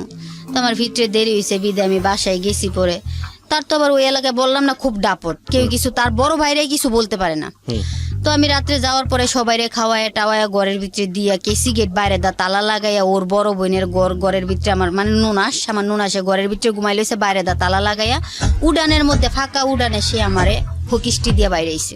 আমি কি জন্য দেরি করছি, কার সাথে গেছি, কোথায় গেছি, আদৌ আমি কোথাও যাইনি। কিন্তু সে বিশ্বাসই করতেছে না যে আমি কোথাও গেছি না। আমি বলছি যে আমার জন্মের পরে আমার ভাগ্যে বিধিয়ে যা লিখছে তাই হইতেছে, তোমারে দোষ দিয়ে লাভ নাই। তো মারলো, মারার পরে আমি ল্যাংড়াইতে ঘরে গেলাম। পরের দিন পাও আমার এত পরিমাণ ফুলছে। হকিস্টির বাড়ি, আমার জীবনে তো হকিস্টির নাম শুনছি দেখি নাই, ও আমারে দেখাইলো হকিস্টি। এবং সে মাত্র কি দিয়ে, এই হকিস্টি দিয়া, কারেন্টের তার দিয়া, ছোট ছোট চায়না কুড়াল আছে না, চায়না কুড়াল দিয়া মারতো। এগুলা তার বিছনার নিচে সবসময় থাকতো। তারপরে আমি যাওয়ার পরে বছর খানিক হয়ে গেছে, সে আরেকটা মেয়েকে আবার বিয়ে করে আনছে। 3 বাচ্চার মা সে বিয়ে করে নিয়ে এসে, নিয়ে আসার পরে এখন তাদের মতো আমার দিকে, আমার উপরে বড় আপার উপরে সংসার ফালাইতে হতে তারা কিছু দেহে মেয়ে না। এরকম করতে করতে মনে করেন 2 বছর কাছাই গেছে। এমনি হঠাৎ করে একদিন আমি লক্ষ্য করতেছি আমার শরীর কেমন লাগতেছে, শরীর ভার লাগে, আমি খাইতে লইতে পারি না। এক পর্যায়ে বমি করলে খালি দেখে আমার মুখ দিয়ে রক্ত আসে। এখন আমার পিছনে তো অনেক শত্রু, এখন কে কি করছে আমি বলতে পারি না, আল্লাহ পাক জানে। তারপরে আমার শরীর এতটাই খারাপ হয়েছে, পরে আমি ওরে বইলা আমি বাড়িতে যাই। তারও কোনো কেয়ার ছিল না আমার প্রতি, তার কেয়ার ছিল আমার শরীরটার প্রতি। ওইটা শেষ হয়ে গেছে 2 বছরে, তারপরে আর আমার কোনো প্রয়োজন নেই। এখন আমার তো বাচ্চা হয়ে গেছে পেটে, আমি এটা কি করবো। তারপরে আমি বাড়িতে আসলাম, আসার পরে আমি আমার একটা কবিরাজের কাছে নিয়ে গেল মা। নিয়ে যাওয়ার পরে আমার একটা ওষুধ দিল, বলছে আমাকে কেউ একজন বান দিছে, একটা মহিলা আমাকে বান দিছে, শুকনা বান, যাতে আমি শুকাইতে মারা যায়। ওই বানটা দিছে যে ওকে নিয়ে আইসো, গাছও মারা যায় তো ফলও নিয়ে যায়, ফলও মারা যায় তো আর কিছুদিন পরে আনতে পারো। কে কি হয়েছে, কয় ওর পেটে বাচ্চা, তখন মাত্র 1.5 মাস। পরে আল্লাহ আমি ওখান থেকে আসে ওই তাবিজ টুবিজ দিল, পানি টানি দিল, খাইলাম। খাওয়ার পরে আমি ডাক্তারের কাছে গিয়ে পরীক্ষা করছি, ওর মাত্র তখন বয়স 2 মাস আমার পেটে, 2 মাস। ওর বাবাই তো আমার সাথে কোনো যোগাযোগ করে না। ওই যে আরেকটা মেয়েকে বিয়ে করে আনছে বললাম না, আমার সাথে কোনো যোগাযোগ নাই, ফোন নাই। কিন্তু এই 2-2.5 বছরে মিথ্যা কথা বলবো না, সে আমার বাপ মারে না দিল প্রায় 1-1.5 লাখ টাকা দিছে। তো একদিন ও আস্তে আস্তে বাড়তেছে পেটে। পরে আমি একদিন সুস্থ হয়ে আমি বাড়িতে গেছি। যাওয়ার পরে ও আমাকে বলতেছে তোকে আমার আর কোনো দরকার নাই, আর আমার এখানে যদি থাকতে হয় তাইলে আমার মতো, আমার স্বাধীন মতো আমারই এ মাইনা চলতে হইব, তোরই এ মাইনা তুই আর চলতে পারবি না। আর এখানে থাকতে গেলে ঘরের কাজের লোক হয়ে থাকতে হইব, বউ হয়ে থাকতে পারবি না। ওকে। তো আমি বলছি যে এখন আমার বাচ্চা হইব। ওকে কেন বাচ্চা হইব, আমাকে এটা শুই না, আমাকে গর্তে হ্যাঁসরা এটা না বার করলে আমি বাচ্চা নষ্ট করে, মানে আপনার মেয়েটা তখন পেটে? হ্যাঁ, ও আমার বাচ্চা নষ্ট করে লাইব। আমি কেন আমি বাচ্চা নষ্ট করবো, তোমার গর্বরা বাচ্চা আছে, আমার তো একটা নাই। আমি তোমার কাছে আল্লাহর পবিত্র কোরআন কবুল কইরা পরে আমি বিয়ে করছি, তাহলে আমি বাচ্চা নষ্ট করবো কেন? ও আমাকে হ্যাঁসরা এটা না গর্তে বার করছে, তো আমি বাচ্চা নষ্ট করিনি। পরে এক পর্যায়ে মানে ওরা অস্বীকার, ও বাচ্চা ওদের না। মানে এখন আমার কিভাবে তো সরাইবো ওই চিন্তা ভাবনা, ঠিক আছে, আগের বউগুলোর মতো। হ্যাঁ, আগের বউগুলার মতো। আর যদি ওর হয়ে থাকে তাইলে ওদের বাড়িতে আমি থাকমু, থাইকে বাচ্চা প্রসব কইরা পরে ওদেরকে দিয়ে আমার আইসা পড়তে হইব ওরকম। পরে মানে পরে আমাকে এটা বলছে যে বাচ্চা যদি, হ্যাঁ এই বাচ্চা আমার, আমি জানি আমার কাছে বিয়ে হওয়ার পরে তুই কোথাও যাস না, কিন্তু এই বাচ্চা হওয়ার পরে তুই এখান থেকে চলে যাবি, আমার বাচ্চা আমাকে দিয়ে যাবি। পরে আমি বলছি না আমি ততদিনে কি জেনে গেছে যে আপনি আগে কোথায় ওই যেতেন? যে আমার বড় ভাই যে আমি বললাম যে আপার বাড়িতে আমি গেছিলাম, ওই আপার মাধ্যমে আবার বড় ভাই ওই বাসায় আসা যাওয়া করতো, আমি জানতাম বড় ভাই না। মানে যে বড় ভাই আপনাকে খারাপ লাইনে নিয়ে গেছে সেই ওই বড় বড় ভাইয়ের ভাই। মাধ্যমে সে জানছে। হ্যাঁ, ওই বড় ভাই বাসায় আসা যাওয়া করতো, তা আমি থাকতো ওনাকে আমি 2-3 বার দেখছি এনে আসতে যাইতে। জি। তো ওই আপার থেকে উনি নাম্বার নিছে, এখন এত বছর 2-2.5 বছর হয়ে গেছে আমার দেখা পায় না, তো খুব ইয়ে হয়ে গেছে। তো পরে আমার নাম্বার নিয়ে আসে আমাকে ফোন দেয়, আমি তো ফোন ধরি না, এক পর্যায়ে ওর আব্বু ফোন ধরছে, ফোন ধরে কইতেছে ও কই, কই তুমি কে? ওর আব্বু কইতেছে আমি কে মানে, ওর আব্বু কইতেছে আমি কি মানে আপনি আমার বোন নাম্বারে ফোন দিয়েছেন, আপনি আমার জিজ্ঞাসা করেন আমি কে? কে আপনার বউ? ও তো প্রথম ছিল আমার বউ। ওকে, এটার থেকেই মূলত সম্পর্কটা খারাপ হয়। সম্পর্কটা খারাপ হয়ে গেছে। বিরতিতে যাব প্রিয় শ্রোতা, এখানে ছোট্ট একটা বিরতি নেব। আজকে মানসিকভাবে বয়ঃপ্রাপ্ত আমি বলবো যারা, কেবলমাত্র তাদের জন্য আজকের এই সিক্রেটস অনুষ্ঠানটি। কারণ ঘটনা যা ঘটেছে দীপার সঙ্গে, সেটা যদি শুধু ঘটনা হিসেবে না দেখে একটু ঘটনার ভেতরে গিয়ে একটা মেয়ের মানসিক শারীরিক পরিবর্তন এবং সামাজিকভাবে পারিবারিকভাবে কি পরিমাণ হ্যাসল তাকে পোহাতে হয়েছে, সেটা যদি আপনি চিন্তা করেন তাহলে আজকের গল্পটি সার্থক। এবং আমরা বলছি বারবারই, একটা অ্যানাউন্সমেন্ট আজকে থেকে শুরু হয়েছে, সেটা হলো ইউটিউবের জন্য আমরা একটা বিশেষ এপিসোড আমরা আপলোড করব প্রতি সপ্তাহে একটি করে। এটা শুধু ইউটিউবে, এটা রেডিওতে প্রচার করা হবে না, সেটা জীবন গল্পেরও হতে পারে, সিক্রেটসেরও হতে পারে, শুধু ইউটিউবের জন্য। যারা কেবলমাত্র আমাদের সাবস্ক্রাইবার এবং যাদের আমাদের চ্যানেলটির নোটিফিকেশন অন করা আছে, তারা এই অনুষ্ঠানটি শুনতে পারবেন এবং ডাউনলোড করতে পারবেন। কারণ এই এপিসোডটি আপলোড করার 2 ঘন্টার মধ্যে আমরা আমাদের এপিসোডটি ওখান থেকে সরিয়ে নেব। এটা খুবই এক্সক্লুসিভ একটা এপিসোড হবে। সো যারা সাবস্ক্রাইব করেননি এবং যারা নোটিফিকেশন অন রাখেননি, তাদেরকে আমি বলবো অতি দ্রুত গিয়ে আজকে। আমার রক্ষিতা ছিল, বউ বলছে না, ও তো আমার রক্ষিতা ছিল। আপনি ওরা কেন বিয়ে করলেন? ওর কিছু আছে? ওর তো কিছুই নাই, যা ছিল সবই তো সে বিলি করে দিছে, আপনি ওই কি দেখে বিয়ে এই জন্য করলেন? বাচ্চাটাকে সে নিজে চলে যেতে বলছিল। পরে সে এটা বইলা সে ফোনটা রেকর্ড করছে, ওইগুলা যে বলছে রেকর্ড করছে, কইরা আমাকে শোনাইছে। শোনানোর পরে আমি বলছি যে আমি পরে ওর কাছে সত্যি বলছি যে এরকম ওর সাথে আমার একসময় সম্পর্ক ছিল, মানে ওই পার্টগুলো আর বলি না, শুধু ওর সাথে সম্পর্ক ছিল আমি এটা বলছি যে ওর সাথে আমার এক সালে প্রেমের সম্পর্ক ছিল, প্রেমের থেকে আস্তে আস্তে গভীরতায় গেছে গা, তো এরকম কিছু না। কিন্তু সে বলছে যে হ্যাঁ বাচ্চা আমার, আমি জানি, মানে ওর আব্বু বলতেছে বাচ্চা আমার, কিন্তু আমি তোকে নিয়ে আর সংসার করতে পারবো না, কারণ আমার অভ্যাসটাই এরকম। কারো হয়েছে কপাল দোষ আর কেউ রয়েছে চক্ষু দোষ, ওর হয়েছে চক্ষু দোষ। ও বলতেছে তোমার উপরে থেকে আমার মন উঠে গেছে, 2-2.5 বছরে যা ছিল আমার সব নেওয়া হয়ে গেছে, তুমি আমার এখানে থাকতে গেলে শুধু কাজের মেয়ের পরিচয় থাকতে পারবা, আমি তোমাকে ডিভোর্স দিয়ে দিব। আর যদি তুমি মনে করো যে বাচ্চা তুমি রাখবা, তাহলে তোমার পরিচয় তুমি বাচ্চা রাখতে পারবা, কিন্তু আমার বাড়িতে নিয়ে রাখতে পারবা না। আর বাচ্চা আমার বাড়িতে রাখা তারপরে তুমি বের হয়ে যাবা, যত বাচ্চা আমার বাচ্চা আমি রাখা দিবি, তুমি বের হয়ে যাবা, এই পর্যন্ত তুমি এনেই থাকবা, আমার বাচ্চা না হওয়া পর্যন্ত তুমি এখানে থাকবা। তো আমি ওর সাথে, কারণ ও তো খারাপ মানুষ, আমি ওর সাথে তর্কাতর্কি করি নাই, মানে সব মূলত পেস্টটা লাগাই দিছে ওই বড় ভাই। ওই তখনও বুঝতে পারলো যে আমি কোন ক্লাসের। পরে আল্লাহ মনে করেন আমি আর ওর সাথে কোনো বাড়াবাড়ি করি নাই, আমি খাইতেছি, চলতেছি, ফিরতেছি। এক পর্যায়ে 5 মাসের বেলা সে আমাকে গোত্রে এমন ভাবে আসাদ দিয়ে বাইরে ডেল্লা ফালাইছে, মানে বলার বাইরে। ভাগ্যেশ আমি এই 5টা দা ব্যথা পাইছি, আমার সামনে কোনো ব্যথা পাই নাই আমি। আপনি তখন 5 মাস, মানে হ্যাঁ, পেটে? ও 5 মাসে? 5 মাসের পেটে। আচ্ছা। পরে ও বলতেছে ওর বাবা এবং ওর ফুপুও আমার টাইনে হ্যাঁচড়ায় নিয়ে যায় আমার বাচ্চা নষ্ট করাই লাগবো। পরে আমি বলছি যে তোমরা যত কিছুই কো, প্রয়োজনে তোমাকে বাড়ির বিটা আমি ছেড়ে দিব, আমি বাচ্চা নষ্ট করবো না। পরে অনেক মাইদুর করে, পরে আমি মাইদুর খাওয়ার পর আমি ওই দিন রাত্রে সবাই ঘুমাই রয়েছে, আমি ওই দিন রাত্রে ওই বাড়ি থেকে বেরোইয়া আরেক বাড়িতে থাইকা পরের দিন ভোরবেলা আমি আমার বাড়িতে আইসা পড়ি। আইসা পড়ার পরে এখন আমি বাড়িতে আসার পরে আমার আব্বা আমার ঘরে জায়গা দেয় না। তোমার ইচ্ছে তো পূরণ হয়েছে, কারণ তুমি আমার টাকা ক্যাশ নিলে হইলে আর তোমার মেয়ে দিলে হইলে, কিন্তু আমি যাওয়ার পরও তো তোমার প্রায় 1-1.5 লাখ টাকা দিছে, তাহলে তুমি আমার রাখবা না কেন? উনি আমার রাখবো না। এই বাচ্চা কার? উনি নিজেও বলতে, আমার বাবা নিজের মুখে আমাকে বলছে যে এই বাচ্চা কার তুই জানোস? পরে আমি কইছি দেখো আব্বা, তুমি আমার জন্ম দিছো, আমি এই প্রসঙ্গটায় যাইতে চাই না, কিন্তু তাও যখন বাধ্য করলা, আমার বাবাকে এটা তুমি কইতে পারবা, আমিও কইতে পারবো না, একমাত্র আমার মাই কইতে পারবো যে আমার বাপকে। তুমি কিন্তু নিজেও শিউর দিয়ে কইতে পারবা না যে আমি তোর বাপ, আর ওর বাপকে এটা একমাত্র আমি জানি, তুমি কইতে পারবা না। তাহলে তুমি যেই অপমানগুলো আজকে আমারে করছো, আমার যাওয়ার জায়গা ছিল না ভাই, খুব আমার যাওয়ার জায়গা। আর বড় যে ভাই বোনগুলোর কথা বলছি, ওদের সাথে আমার সম্পর্ক থাকে টাকা দিলে, যখন টাকা দেয় না তখন সম্পর্ক থাকে না। তারপরে মনে করেন যাই হোক কষ্ট করে আমার বড়টা যেটা বললাম যে 2 বোনে খুব মিলও ছিল, ঝগড়াও ছিল, আব্বার হাতে পায়ে ধরে যেমনুক আমার ঘরে রাখলো, কারণ আমি এই অবস্থায় যাবো কই, কি আমাকে রাখবো, এটা তো একটা রিস্ক। হুম। পরে ঘরে রাখলো, রাখার পরে আব্বা প্রতিদিনই নানান কিছু বলে। এমনও দিন গেছে ভাই, আমি ভাত খাইছি, আমার ভাত চোখের পানি আমার ভাতের খাবারে পড়ছে, যে কেন আমার ভাগ্যটা এরকম হইলো। আমি তো আল্লাহর কাছে এরকমটা চাই নাই। পরে যাই হোক, কষ্ট মষ্ট করে ওরে পেটে নিয়েও আমি খারাপ কাজ করছি টাকার জন্য। এই 5 মাসের পেটে থাকা অবস্থায় খারাপ কাজ করছি, কারণ ওই যে আমার আসাদ দিয়ে মানে 2 মাসের প্রেগনেন্ট যখন আসছিল, বললাম না সমস্যা ছিল, বান্ধিছে আমার। তার পাশাপাশি বাচ্চার যে থলিটা, ওই থলিতে আমার পানি হয়ে গেছিল। প্রতি মাসে মানে ওই 2 মাস শুরুতে প্রতি মাসে আমার আলট্রাসাউন্ড করে দেখতে হয়েছে পানির পরিমাণটা কতটুকু, মানে ওর উপর দিয়ে গেছে কেন, ওর নিচে আছেন, ওর উপর দিয়ে গেলে ও পানিতে পড়ে মারা যাইত। প্রতি মাসেই মনে করেন আমার 500 টাকা করে আলট্রাসাউন্ড ফিস লাগতো, আর 200-300 টাকা ওষুধের। এগুলো তো আমার দেয় না কেউ। 2 জোড়া নুপুরা ছিল, মানে জাগিয়ে ছিল সব। লাস্টের পর আমার পরনের বুরকা বেচে লাস্টের আলট্রাসাউন্ড আমার করতে হয়েছে। এই সব কাজ করে করে আপনি পয়সা রোজগার করে ওর আলট্রাসাউন্ড করতেন? ওর আলট্রাসাউন্ড করাইতাম, মানে নিজেও খাইতাম। আমার ভালো মন্দ কেউ খাওয়াইতো না, প্রেগনেন্ট অবস্থায় তো এটা সেটা খাইতো। ওর বাবা আমার খোঁজ খবর নিত না, আমার বাবাই তো আমার দিক ফিরেও তাকাইতো না যে আমি ওনার মেয়ে নাকি। তখন অনেক সময় অনেক কিছু বলতো, তখন সহ্য। আর আমার বরাবরই খুব রাগটা বেশি ছিল।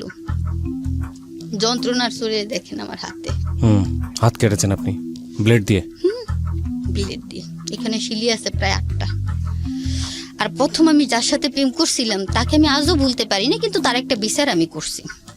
তো ওই বড় ভাইয়ের সাথে সম্পর্ক হওয়ার পরে তখন তো ওনাকে আমি সব ডিটেলে বলছি, বলার পরে উনি বুঝতে পারছে যে আসলে আমার কোনোভাবে এটার মধ্যে হাত ছিল না, সবটাই ওর কারণে হয়েছে। আমি বললাম যে ও এমন এমন আজকে রাত্রে আসবো, তা আসলে কি করতে হবে? আমি কই কি করবেন, ওর একটু মারধর করেন। এতদিন পরে তোর মুখ দেওয়া কথাটা বেরোলো, তুই আগে কইতে পারলি না? আমি তো ভাবছিলাম যে সত্যি সত্যি তুই খারাপ, কিন্তু আমার একটা জিনিস মাথায় খুব কাজ করছিল যে এই এলাকায় যদি কোনো খারাপ মেয়ে হইতো তাহলে সবার আগে আমি জানতাম। তো তোর কথা তো আমি শুনি নাই, তো এই জিনিসটা আমার খুব কাজ করতো। তো আচ্ছা যাই হোক, ওর কারণে যখন আমার থেকে পুরাটা শুনছে, শোনার পরে কইতেছে ওর একটা বিচার আমি করবই, আজকে হোক বা কালকে হোক ওর একটা বিচার আমি করবই। তারপরে ওই দিন যখন আমি বললাম, উনি খুব খুশি হয়েছে যে আমার নিজের মুখ দিয়ে কথাটা। আর আমি ওনাকে বলছি যে আপনি যদি ইচ্ছে করে কিছু করেন তাহলে এটা ভালো হইব না, আমি ওর কোনো ক্ষতি চাই না। পৃথিবীর বুকে আমার ক্ষতি যায় করতে পারে করুক, আমি কারো ক্ষতি করব না, আমি এটা বলছিলাম। পরে ওই দিন যখন আমি মানে ধৈর্যের বাইরে হয়ে গেছি যে আজকে একটা মেয়ে নিয়ে তুই ঠিকই তো সংসার করতেছিস, তাহলে আমার সাথে ওই দিন সংসারটা করলে তোর সমস্যাটা কি হতো? আমার সাথে যা ওই মেয়ের সাথে তো তাই, এটা তো কোনো বিবেক পার্সোনাল কিছু ছিল না। আর ওই মেয়েও তেমন লেখাপড়া করছিল না, আমি হয়তো একবারই করি না, ওই মেয়ে 5 পর্যন্ত পড়ছে, একটুকে কি হইতো। তো পরে এগুলা চিন্তা ভাবনা করে ওনাকে বলছি, ওনাকে বলার পরে ওই মাঠে যখন আইসে, তারপর একটা মোটা লাঠি নিয়ে, আমি তো আর দেখিনি, আমাকে বলছে তুই আসবি না, তুই আসলে সহ্য করতে পারবি না, কারণ তুই এখন ওকে ভালোবাসোস, আমি জানি, তুই আসবি না। পরে মোটা লাঠি দিয়ে ওকে বাইরে এলো। তারপরে মনে করেন যে আমার মেয়ে যেদিন হইব ওই দিন বাড়িতে আমার মা নাই। তো বড় আপাকে খবর দিলাম, বড় আপা আসলো, আসার পরে আমাকে হাসপাতাল নিয়ে গেল। এখন হাসপাতালে 3000 টাকা বিল দিয়ে আনবো এই মানুষ আমার নাই, আমার কাছে কোনো টাকাও নাই। আমি এত কান্না, মানে মনে মনে আমি কইতেছি, আল্লাহ দেখো, একটা সন্তান পৃথিবীতে আনাটা খুব সহজ, মানে একটা সন্তান মারাটা অনেক সহজ, আর কোটি কোটি টাকা ভাঙ্গেও কেউ আনতে পারে না। ওর বাবাই চাইছে আমি ওরে নষ্ট করে লাইতাম, আমার বাবাই চাইছে ওরে নষ্ট করে লাইতাম, তো আল্লাহ আমি এটা সাহস করতে পারি না। এমনকি আমার বাবার সাথে আমি ঝগড়া করে বাড়িতে বেরোয় আমি হাসপাতালে গেছি, নষ্ট করে এলাম, কিন্তু আমি বিবেকের তাড়নায় পারি নাই। 3 বার গেছে আমি হাসপাতালে ওরে নষ্ট করে ফেলাইতে, কিন্তু পরে চিন্তা করলাম আমার তো স্বামীও নাই, মাও নাই, বাপ মাও নাই, সংসারও নাই। এটা যদি থাকে তাহলে তো আমার একটা সংসার হইব, ছোটখাটো একটা সংসার তো হইব। যাই দিয়ে রাখছে আল্লাহ, ছেলে দেখ আর মেয়ে দেখ, কিছু তো একটা দিছে, এটা থাকলে তো আমার জন্য ভাবার একটা মানুষ থাকবো। আমি নষ্ট করি নাই ওরে। 1 মাসের রাইখে আমি নিজে ইচ্ছে করে বুকের দুধ শুকাইয়া আমি বাধ্যভাবে আবার ওই কাজে নামতে চাই নাই। তারপরে ওই টেলার একটা কাজ নিলাম আমগো বাড়ির সাথে। তখন আমি চাইছি যখন মেয়ে একটা হয়েছে আমি দেখি ওই পটটাতে ফিরে আসি। আমার ওই পটটা মানে প্রতিটা দিন প্রতিটা মানুষের আবেগ নিয়ে খেলতে আমার ভালো লাগতেছে না। প্রতিটা দিন মনে হইতো প্রতিটা যন্ত্রণা আমার কষ্ট দিত। তারপরে আমি টেলারে কাজ করবো। টেলার বড় আপার তো টেলার ছিল, মোটামুটি আমিও শিখে গেছি, আমি পারি মোটামুটি। এতটা ভাই কি বলবো, একটা মা হয়ে কথা বলতে নেই, আমার মেয়েটা এত সুন্দর হয়েছে, এত মোটা কাটা হয়েছে, যা একবার না তাকাইছে তারও হ্যাঁ চাইতে হয়েছে, এত সুন্দর হয়েছে মাশাআল্লাহ দিলে। তারপরে ওই টেলারে চাকরি নিয়েছি, মার আমি গেছি, মা তুমি আমার মেয়েরে রাখবা, আমি যা খাই তোমার আমি তাই খাওয়াম, তুমি খেলে আমার মেয়েরে রাখবা। তো 2 বছর ভালোই ছিল, আমার সংসারটা ভালোই ছিল। বাবা আমার তখন অশান্তি করতো না, বাবা আমার নিচে ও আমাকে উকিল নোটিশ পাঠাইছে, আমি ওরে মেয়ে দিয়ে দিতাম। তো আমি আবার লিপলাই উকিল নোটিশ পাঠাইছে আমাদের করে থেকে, যে তুমি যদি আমাকে মেয়ের জন্য চাপ দাও তাহলে মেয়ে এবং আমি দুজনই মারা দাম, আর তোমার সাথে আমার কোনো সম্পর্ক নাই, এখানে যা আছে ক্লোজ। এ বলে আমি আমার সিম টিম সব শেষ, এবং ওর বাবার আমি ওই দিনে একে ডিভোর্স দিয়ে দিছি, যে আমার জীবনে শুধু ওনলি আমার মেয়ে, আর কোনো কিছু আমি চ্যাপ্টার চাই না। আপনি এখন কিভাবে চলেন, কি করে কাটে আপনার সংসার এখন, কি করেন? আমি এখন বর্তমানে একটা কন্ট্যাক্ট ম্যারেজ করে আছি। কন্ট্যাক্ট ম্যারেজ বলতে? ওর যতদিন ইচ্ছে হবে আমার সাথে সংসার করবো, আমার যতদিন ইচ্ছে হবে সংসার করবো। আমি একদিন ওই সাইদাবাদ যাইছিলাম, আমার আব্বাই খাওয়াটা না ওই অশান্তি তাইছিলাম, আমি আত্মহত্যা করবো মেরে নিয়ে, ট্রেনের তলে পড়ে। ওরাও 2-3 বার মারতে গেছে, ওরে মাইরে আমি নিজে মরে যাবো, কিন্তু পারি না। পরে এক পর্যায়ে ট্রেনের তুলে মানে যে ওদের ওইখানে না দূরে কোথাও এসে মরে যাবো, তাই তাইছিলাম সাইদাবাদ যাইছিলাম, যে এখান থেকে যে কোনো জায়গায় হাত টাতে গিয়ে ট্রেনের তুলে পরে মেরে নিয়ে মারা যাবো। মানে ও মানে গাড়িটা আসবো আমি দাঁড়ানো, ও তারপর আমার টান দিয়ে নিয়ে গেছে, নিয়ে পরে বলতেছে কি হয়েছে, আপনি মরেন তো মরেন, তাই পিচ্ছিটারে কি কারণে আপনার সাথে নিয়ে মরতেছেন। পরে আমি সবার জীবনে পিচ্ছি সুখ নিয়ে আসে, আমার জীবনে পিচ্ছি কষ্ট নিয়ে আইছে, আমার জীবনে এটা একটা অভিশাপ, তাই অভিশাপ নিয়ে আমি মরে যাম। আমি বাচ্চা থাকতে অভিশাপ কাউরে দিতে পারবো না, আমার অভিশাপ আমি নিয়ে যাম। আমি জানি এর পরের গল্পটা অনেক লম্বা হবে, আমি একটু বলেন। প্রশ্ন করি আপনাকে, সেই প্রশ্নের উত্তর দেন। উনি কি আপনাকে ডিরেক্টলি কন্ট্যাক্ট ম্যারেজের প্রস্তাব দিয়েছে নাকি কোনো ঘটনা না, ঘটেছে? উনি আমাকে বলতেছে যে, উনি আমাকে খারাপ কিছু বলেন, উনি আমাকে বলতেছেন তোমাকে যদি আমি সাহায্য করি তুমি আমার কাছ থেকে সাহায্য নিতে পারবা। আর আমাকে দেখেন, আপনি আমাকে প্রতিদিন প্রতি মাসে সপ্তাহে সাহায্য করবেন, এটা আপনার ফ্যামিলির কাছেও আপনাকে প্রশ্ন করতে হবে, আমারও লোকজনের কাছে প্রশ্ন করতে হবে। তাই ভাই আপনার সাহায্য আমার দরকার নেই, আপনার মতো আপনি থাকেন, আমার মতো আমি থাকি। আর আমার সাহায্য করতে গেলে আমার এখানে 2টা মানুষের ভাড়া আপনার নিতে হইব, এক আমার মেয়ে আর এক আমার ছোট বোন। হ্যাঁ, উনি আপনাকে কি বললো? তা তো বললো যে আচ্ছা তাহলে এইভাবে যদি সমস্যা হয়, আমি কি এভাবে তো সমাজগতভাবে সমস্যা হয়ে যাবো, আমারও তো মানুষ আছে, চলতে হয়, চলাফেরা পরে কথা, আচ্ছা তাহলে আমি তোমাকে বিয়ে করবো, কিন্তু বিয়ে করবো এখানে সত্য আছে। আমি কেউ জি বলেন, প্রথম সত্য, আমি তোমাকে কোনো ছেলে সন্তান দিতে পারবো না, মানে কোনো বাচ্চা কাচ্চা দিতে পারবো না। দ্বিতীয় সত্য, আমার যদি মনে হয় যে আমি 5 মাস সংসার করে আমি তোমার কাছ থেকে চলে যাবো, বা 1 বছর করে চলে যাবো, বা 2 বছর করে চলে যাবো, তুমি আমাকে কিছু বলতে পারবে না। তোমারও যদি মনে চায় তুমি 1 মাস না 2 মাস সংসার করে চলে যেতে, বা 2 বছর বা 4 বছর থাকলে তুমি থাকতে পারবা, সমস্যা নেই। তোমারও যদি যখন যাইতে ইচ্ছে করে তুমি চলে যাবা, আমার ইচ্ছে করলে আমি চলে যাবো। এবং তার আমি একটাই কথা বলছি যে আমার কোনো ছেলে সন্তানের দরকার নাই। আমি অনেকভাবে শারীরিকভাবে মানসিকভাবে আমি অনেক আঘাত পাইছি। এখন মূলত হয়েছে আমার ছোট একটা বোন আছে, এটার বিয়ের দায়িত্ব তোমার নিতে হইবে, আর আমার মেয়ের দায়িত্ব, এই 2জনের দায়িত্ব তোমার নিতে হবে। বাইতো ছেলে মানুষ বাইয়ের দায়িত্ব না নিলেও চলবে, এই 2টা মানুষের দায়িত্ব নিতে হবে। তো ঠিক আছে আমি নিব। তারপরে তার সাথে আমার কন্ট্যাক্ট মেয়ে, ওইটা কাবিনে লেখা আছে একবার উল্লেখ, 50,000 টাকা কাবিনে, যে কন্ট্যাক্ট ম্যারেজ। হ্যাঁ, এটা কন্ট্যাক্ট ম্যারেজ, এটা উল্লেখ করা আছে কোর্টে গিয়ে হয়েছে, এটা কন্ট্যাক্ট ম্যারেজ। যার যতদিন ইচ্ছে হবে একসাথে থাকবো, যার যতদিন ইচ্ছে নেই তারপরে যাকে যে পারে ডিভোর্স দিয়ে দিব। 15 সালে আপনাদের কন্ট্যাক্ট ম্যারেজ হয়েছে। আচ্ছা, এখন কি উনি আপনার ভরণ পোষণ দেয় ঠিক মতো? এখন ঠিক মতো দেয় বলতে গেলে, যখন বিয়ে হওয়ার 2-4 মাস পরে যা তুই আসলো রেন্টেন আসলো সবগুলো উনি ভাঙ্গা দেয়, এবং আমার মেয়ের আমার খুব কেয়ার করে। কিন্তু এই 2 বছর ধরে উনি একটু অবস্থা ভাবে খুবই খারাপ। মানে আমি এটা বুঝতে পারি যে সে আমাকে অনেকটাই লাইক করে, কিন্তু আমার মেয়েকে করে না। সে দিনের দিন সে ল্যান্ড প্রপার্টির বিজনেস করে, দিনের দিন সে বাইরে থাকে, আমার সাথে যে ফোন দিতেছে, আমার সাথে মিনিটে ঘন্টায় এত কথা না 2-4-5 মিনিট, কিন্তু ওর মেয়ে হলে তো দিনে একবার হইলেও বলতো যে আমার মেয়ে।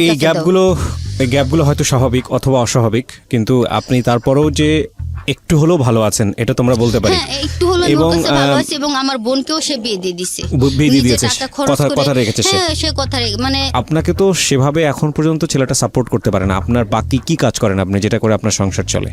কিছুই করেন না। সে আমাকে কোনো কাজ করতে দেয় না। আমি ওনাকে বলছি যে তোমার গত 2 বছর ধরে ওর কাজের খুবই সমস্যা, মানে এতটাই সমস্যা। তার মানে আপনি পুরোপুরি আপনার হাজবেন্ডের উপর নির্ভর? হ্যাঁ, আমার হাজবেন্ড, এবং হাজবেন্ড চালাই ভাবে। ওকে, 5 বছর ধরে পরিকল্পনা করেছেন আমাদের এখানে আসার জন্য, আমার কাছে এসে গল্পটা বলার জন্য। কেন বললেন? যে দেখো, মা বাবা পৃথিবীর মধ্যে সবাই হয়, আমিও একদিন বৃদ্ধ হব, আমি মেয়ের মা হয়েছি, একদিন বৃদ্ধ হব, মেয়েকে বিয়ে দিব, কিন্তু তোমরা ছেলে মেয়েকে কেয়ার করো, গাইড দিও, এভাবে ছাইরা দিও না, কারণ ছাড়লে তার ফল ভালো হয় না, যা কর্ম তার থেকেও বেশি ফল হয়। আমার কর্ম হয়তো ভালো ছিল না,